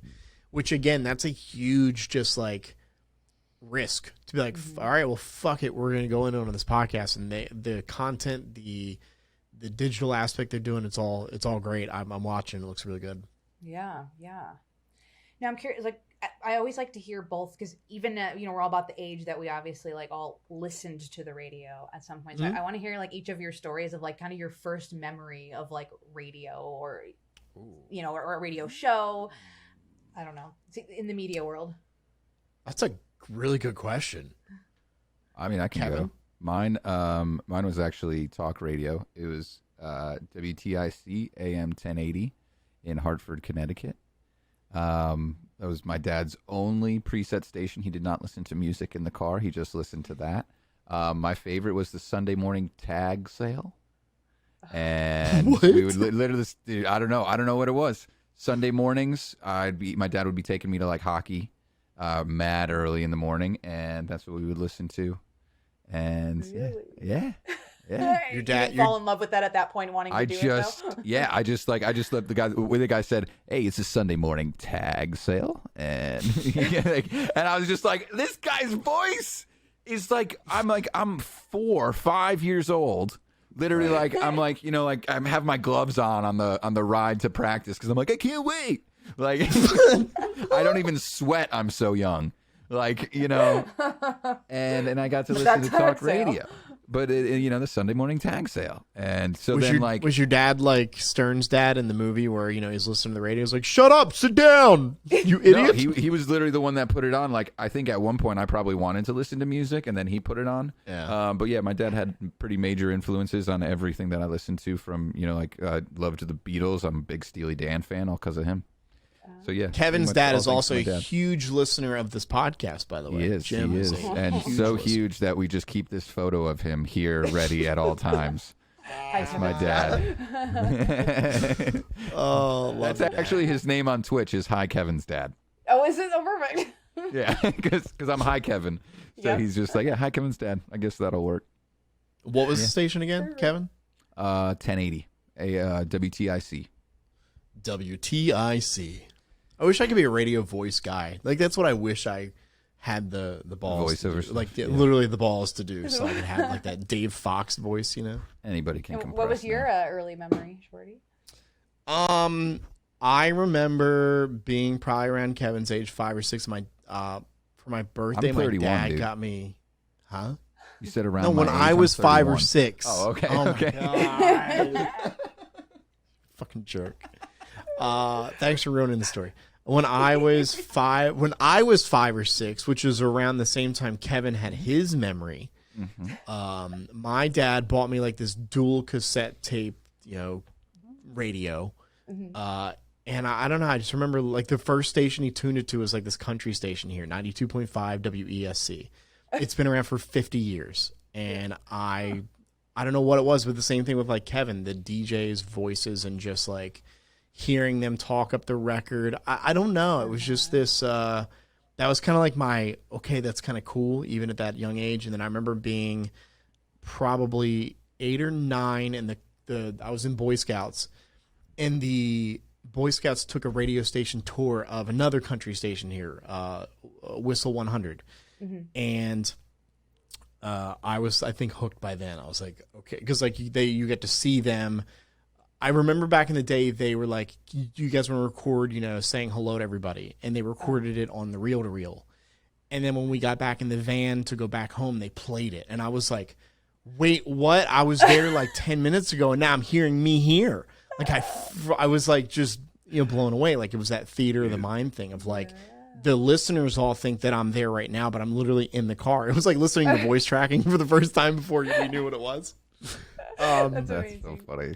But yeah, and that was like I think those were like my moments of like, okay, this is definitely, I know my camera's fucked up. And I'm gonna. I always love those early stories, especially because again, people around our age all have had that kind of, like the tape players or it's interesting. They'll have like, I had somebody younger, like it was like in their 20s, and their first memory was like iPod, and I'm like, oh my god, that's so weird. Oh god, no. I remember getting hired with for the video on it. Like, I remember getting hired at the first Top 40 station here that I worked for, Hot 98.1, and I was supposed to learn to run the board. And Fisher, my program director at the time, was like, "Oh, Murph Dog, who was the night guy at the time, who was like just the celebrity here." Was like, they were like, "Oh, Murph's gonna go to Atlanta tonight. He won't be here, so like we'll come back tomorrow and do it." I was like, "Okay, yeah, cool." So I remember driving home or driving somewhere, and I heard Murph on the radio, and I was like, "What the fuck, man? They lied to me. Like he said he was gonna be in Atlanta." So like I went back the next day. I was like, "I thought you said you were in Atlanta." And Murph like sat me down. He's like, I gotta break it to you. There's this thing called voice tracking. It's like he had voice tracked the whole night show. Which for those listening that aren't in the radio world, that's where we pre-record the show and we can be somewhere else. And so like literally I was like, what a concept. Wait, you can do that? Like you, what? Like my heart was broken. I was like, I thought it was all live and real. And at least they weren't lying to you. Yeah, I still kept my job for a few years until they fired me. And then, the radio life. Being fired, imagine. Just waiting so to sad. be fired. It's so sad. Like. It's so sad. That's the phrase that everyone says on social media. Like, well, you haven't been in radio if you've never been fired. And I'm like, I get what you're. Not a good accolade to have in the industry of radio. No. Like who's like, and they're proud of it. They're like so proud of that, like that line. Yeah. Oh, gotta move 5,000 miles away again. Like I couldn't live that life. We need like scout badges that are like radio. Oh my God. For every mile you travel, like you upgrade, Station logos on this side. Oh yeah.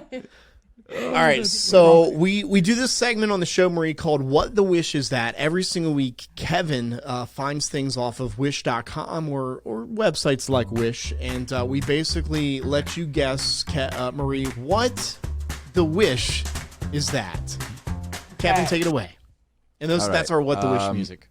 That's our music, and also just the music I play whenever I want to like taunt Shorty anytime. Okay, I really wish I had more dirty ones because you're very wow. Wait, are you going to show me a picture and I have to guess, or you're going to describe it? I'm going to show you a picture right here. Okay. You may have to like hover over mine. There's like a expand frame thing over in the top right corner of each individual. You may want to expand mine just for right now. I expanded you, but I do try and see frame. These things. These fucking things they move wherever they want. So, okay. Marie, you're familiar with Wish, the app, the shopping store type thing. So, a lot of times they sell like off-brand stuff. So I was like, what the have you either of you guys heard of Cushell toilet paper? No, but the bear looks like he's on fucking drugs. It's a cool. It's a Kush, stoned koala bear. Yeah, a creative way to spell. Oh, that ain't bad. I was trying still be a part of this thing by bro.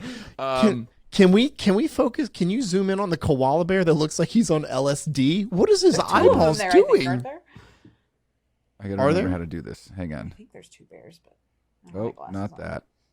2 bears, 1 cup. We'll just do this. So it's supposed to be like hot now. Way in. Look at the fucking mini koala bear. Oh, yeah. Marie's He's already just high. chilling. He's just chilling.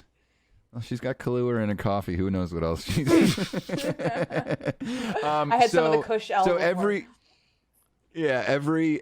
item has like something different, and I just want to ask you guys like how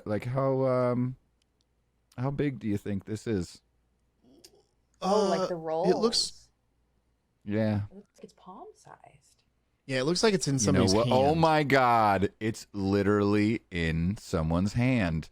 So this is one thing I love about Wish is sometimes you'll be buying something and it'll come back literally microscopic. Like imagine during the toilet paper shortage. Like imagine you're like, oh my God, Wish has toilet paper for sale. And then it shows up and you order like 20 of these things. You're like, I'm in the money. And they're little I'm like gonna that. be rich. Little like that. Is that like Dollhouse? Like it's such like a bait and switch type thing for Wish to do.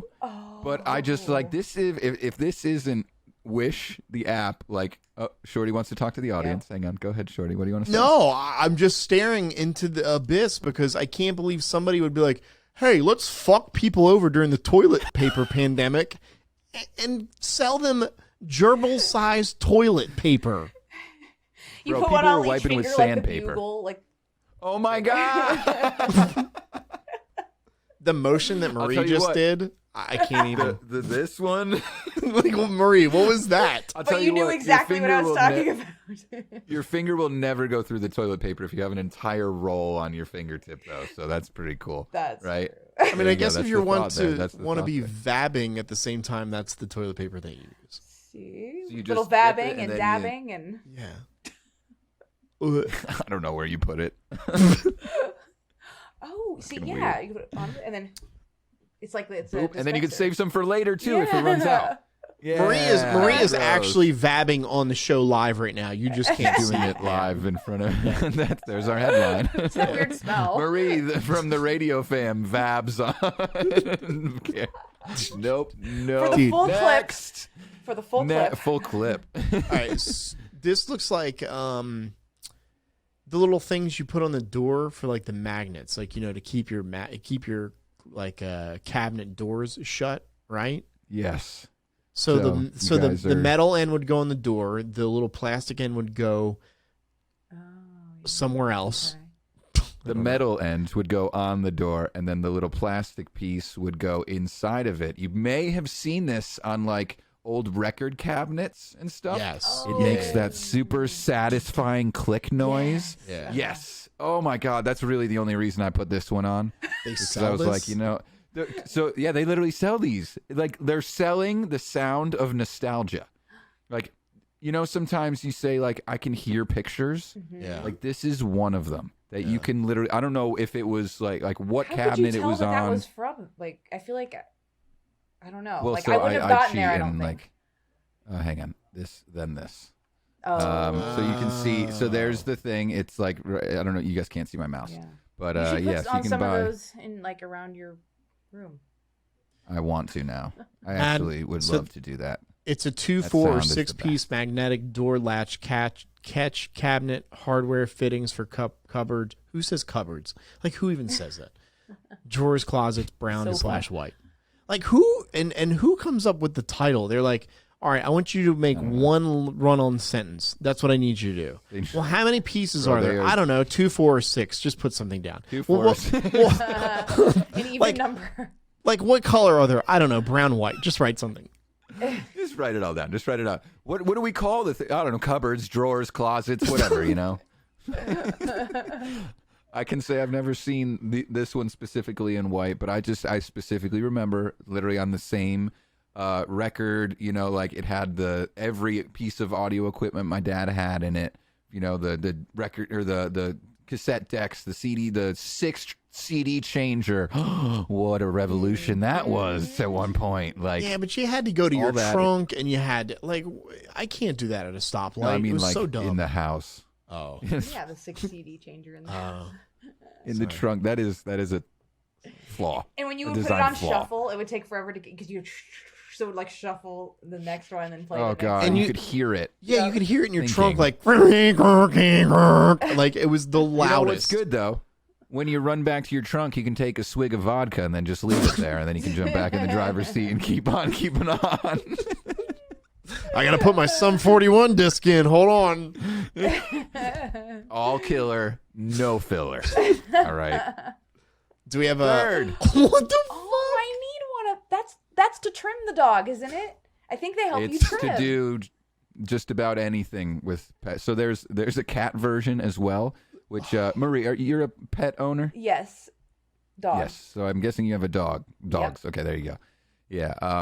Shorty is also a dog owner. His dog's name is Person. It's not really Person. No, it's Percy. But the first time I heard it, I was like, that's a really good name for a dog. You just named him Person? That's so cool. My dog would absolutely hate this thing. Did you name him Percy after Thomas the Tank Engine Percy?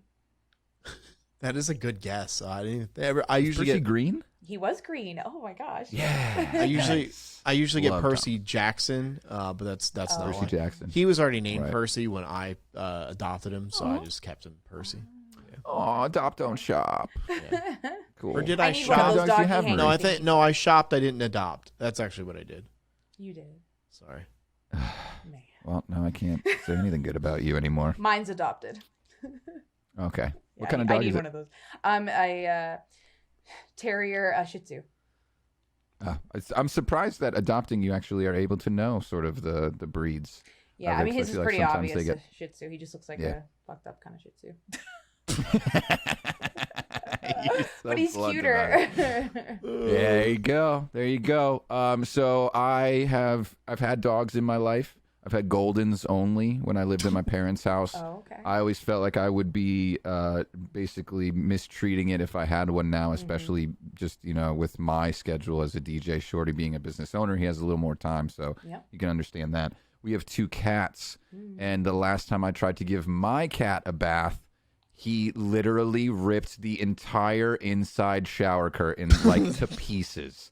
It looked like, when a dog gets a hold of a toilet paper roll or something like that, how it ends up fucking everywhere. That's what our shower curtain looked like. I thought cats there is a cat version. Do cats need baths? They don't really. It was actually, so here we go, funny story. Every time that our cats go in the car, they throw up all over themselves. Cats are not good in cars. No. At all. So they need the bath. Okay. So they need it. It was literally when I moved into this house, it was straight into the bath with both of them. Okay. It was bad. Oh, no. So Teddy's cat, Ollie, who's literally sleeping right where I almost got a blowjob. That's where he's sitting right now. Teddy has had him in water all since she had him way earlier than you're supposed to have cats. Okay. So because he was born on a farm. Okay. And so he's real good with water. So he went first. He's just there acting all polite and shit, just letting it run up. And then my cat has 3 legs and somehow did enough damage for an entire herd of lions in the bath. It's like a horror movie. I love you. I love you had to. You had to just. I love you had to add that it has 3 legs, just 3 legs. I know. Yeah, well, you got to give some character. Well, because he's got less. Front or back? His back. One of his backs. Okay. Surprisingly fast. Okay. He's quick. What's his name? He's very quick on carpet.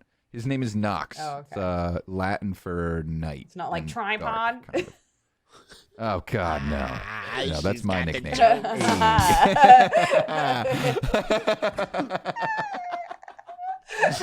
Oh, that deserves 2.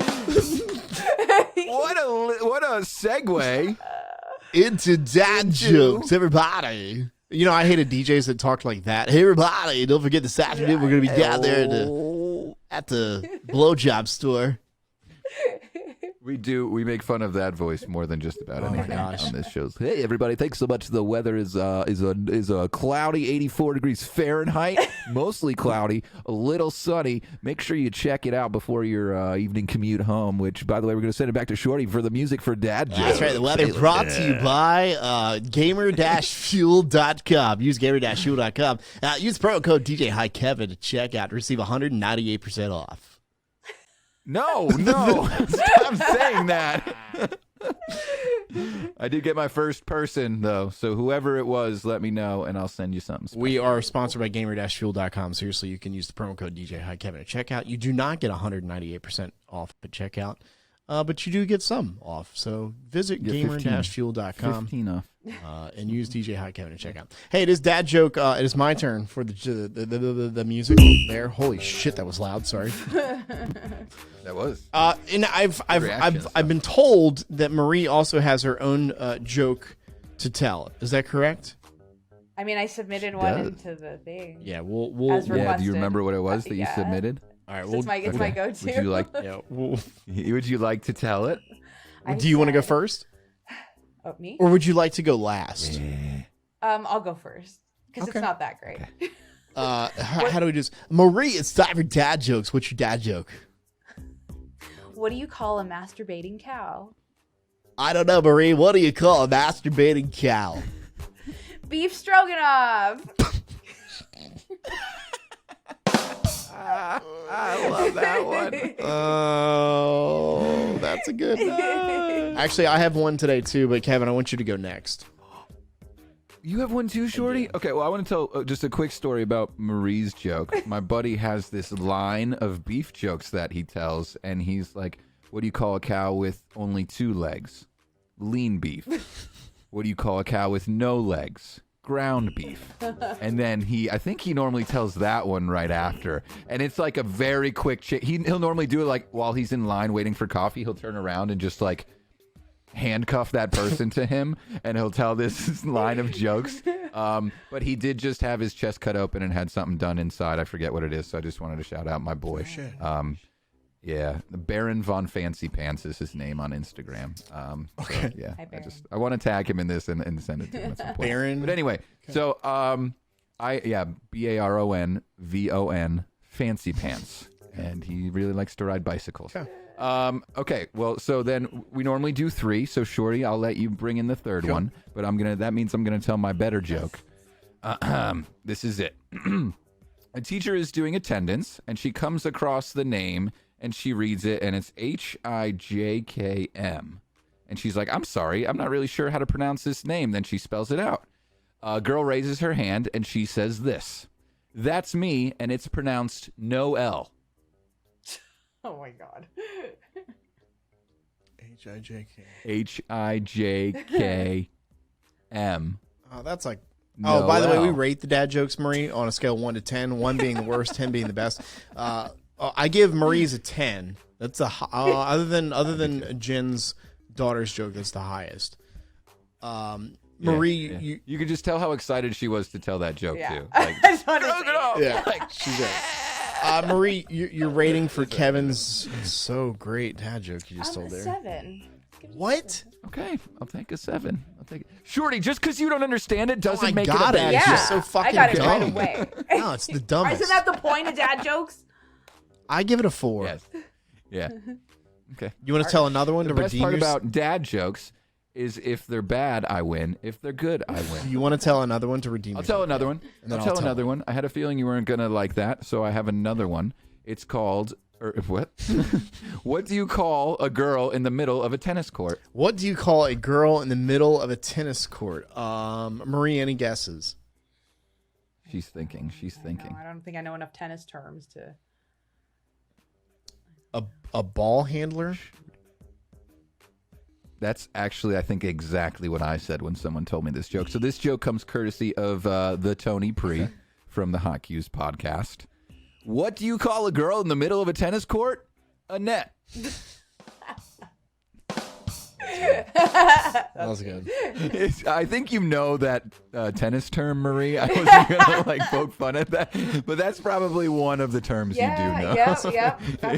And I was trying to go dirty with it. So I mean, I said a ball handler, which was there, so that was good. I'm gonna rate it an 8.256. Yeah, redemption.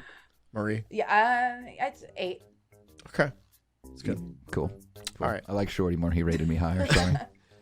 My joke, and I'm Shorty! I'm honored to tell this joke. It's I've been thinking about it all week, and since Marie is she has a let's just say a MILF lemonade mentality about her. She's a little dirty, which is fine. We're all for it here on the Radio Shorty podcast. DJ, hi Kevin.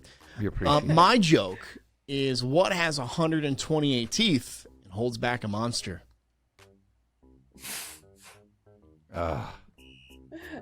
Me at 21. No, I'm kidding. Whoa!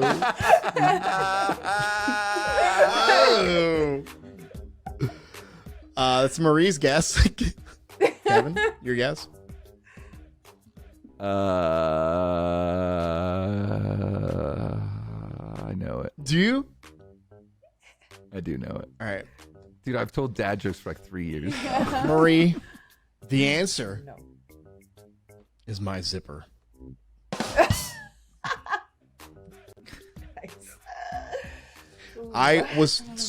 a good one. I was scrolling through TikTok and I saw an 8-year-old tell that story to his mother.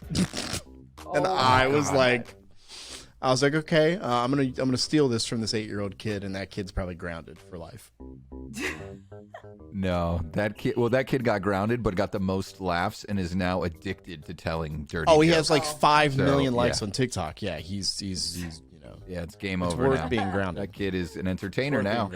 100%. Hey, doesn't need to go to college. That's how we land. There it is. Dad jokes every single week here on the show. Marie, where can the people find you on Instagram, TikTok, MySpace, all that stuff you got? The Radio Fam everywhere. Cool. On every platform. That RadioFam.com. I mean, I don't know how to make it any more simple than that. If you go to the RadioFam.com, it'll have all my links to socials and everything, and podcasts, everything else you need to know. Can I ask you one more final So question? refreshing. Yes. What are your thoughts currently on the Radio Peeps Facebook page? Everybody's just old and angry in there. Nobody wants to when somebody does something cool, like nobody wants to support each other. They're like, oh, 2 likes. I'm like, really? Right, but if they're bitching about something, it's like a thread of 500 comments. With the same fucking shit over and over again. Like, yeah, cool. We've said that 2 weeks ago. Awesome. It's funny, and I promise we'll end here in a second, but it like for the Radio Peeps Facebook page, and Kevin's not a part of it and doesn't know it, but it's basically DJ Idea sharing. It's basically the same thing. And when it started out, it was really inspiring people like Chris Cruz, Elizabethany, like Rachel Ryan who worked at Q in Atlanta. Now she's in Dallas. I mean, my God, I could go on and on. Mo Bounce, Maxwell, like these just phenomenal guys. And now it's like Burt Savage from fucking Market 500. It's just like these people who are inspiring. I think we all just got fed up and tired with the bitching. And I mean, I don't go in there anymore. I wish that if it were my page, I would clean it up. Like the second I just see some shit going down. I think there's no admin. I think that's the problem is what Chris and I used to be admins and we got removed. Oh, you were? Yes. So whoever's in charge doesn't even look anymore. So it's kind of just it's a free for all. It's the wild west. I would literally, bro. I would take out my ban hammer and I'd be banning the fuck out of people. I'd be like, "You're gone, you're gone, you're gone," and I would keep people like you, Gabe, Chris, Rachel. Like, cool. Let's get it back to that. So if whoever's running the Radio Peeps Facebook page, this is my pledge to you. Yo, bust out the ban hammer and fucking ban these old ass people. Yo, go have your own page. Love Discord. I would like Discord to eventually be something. I think that would be great for that. Ooh. That you should start that. The Radio Fam Discord. It's a flex. I do have one already started, kind of the shell of it. I'm kind of just playing with a few things I want to do with it. Can we jump in? Like, can Kevin and I get in there? Yeah, if you guys have a Discord, let me know your things so I can give you it. Like, there's not much going on in it yet, but there is some things. So yeah. I love Discord. Yeah, me too. So so send me your Discords and I'll send you invites. Radio Shorty. File transfers. I talk to people every single night because you just sit here, right? You know, like you're sitting there doing whatever. We talk about you can share your screen so you can like collaborate through things and I feel like it won't get lost in like like how you can categorize things. So it's kind of like I try to do like some articles here or like affiliate links and because sometimes people just want to know different software that people use. So it's like what do you use to record your podcast? Yeah, for sure. Great for promotion stuff too, like into smaller niches. But you can find Marie at the Radio Fam. You can find DJ Hi Kevin at DJ Hi Kevin on all socials, and you can follow the podcast with the Kevin thing and the Shorty stuff at Radio Shorty Podcast. Marie, I want to have you back because there's like 7,000 other questions I didn't get to ask you. So hopefully, again down the road, we can have you back on the show. Anytime. This was so fun. Yeah, I'm glad that we learned about vabbing today. And you did the motion. So we all know that this is the. So you're gonna have to watch the episode if you want to see it. Yeah, we can just describe it.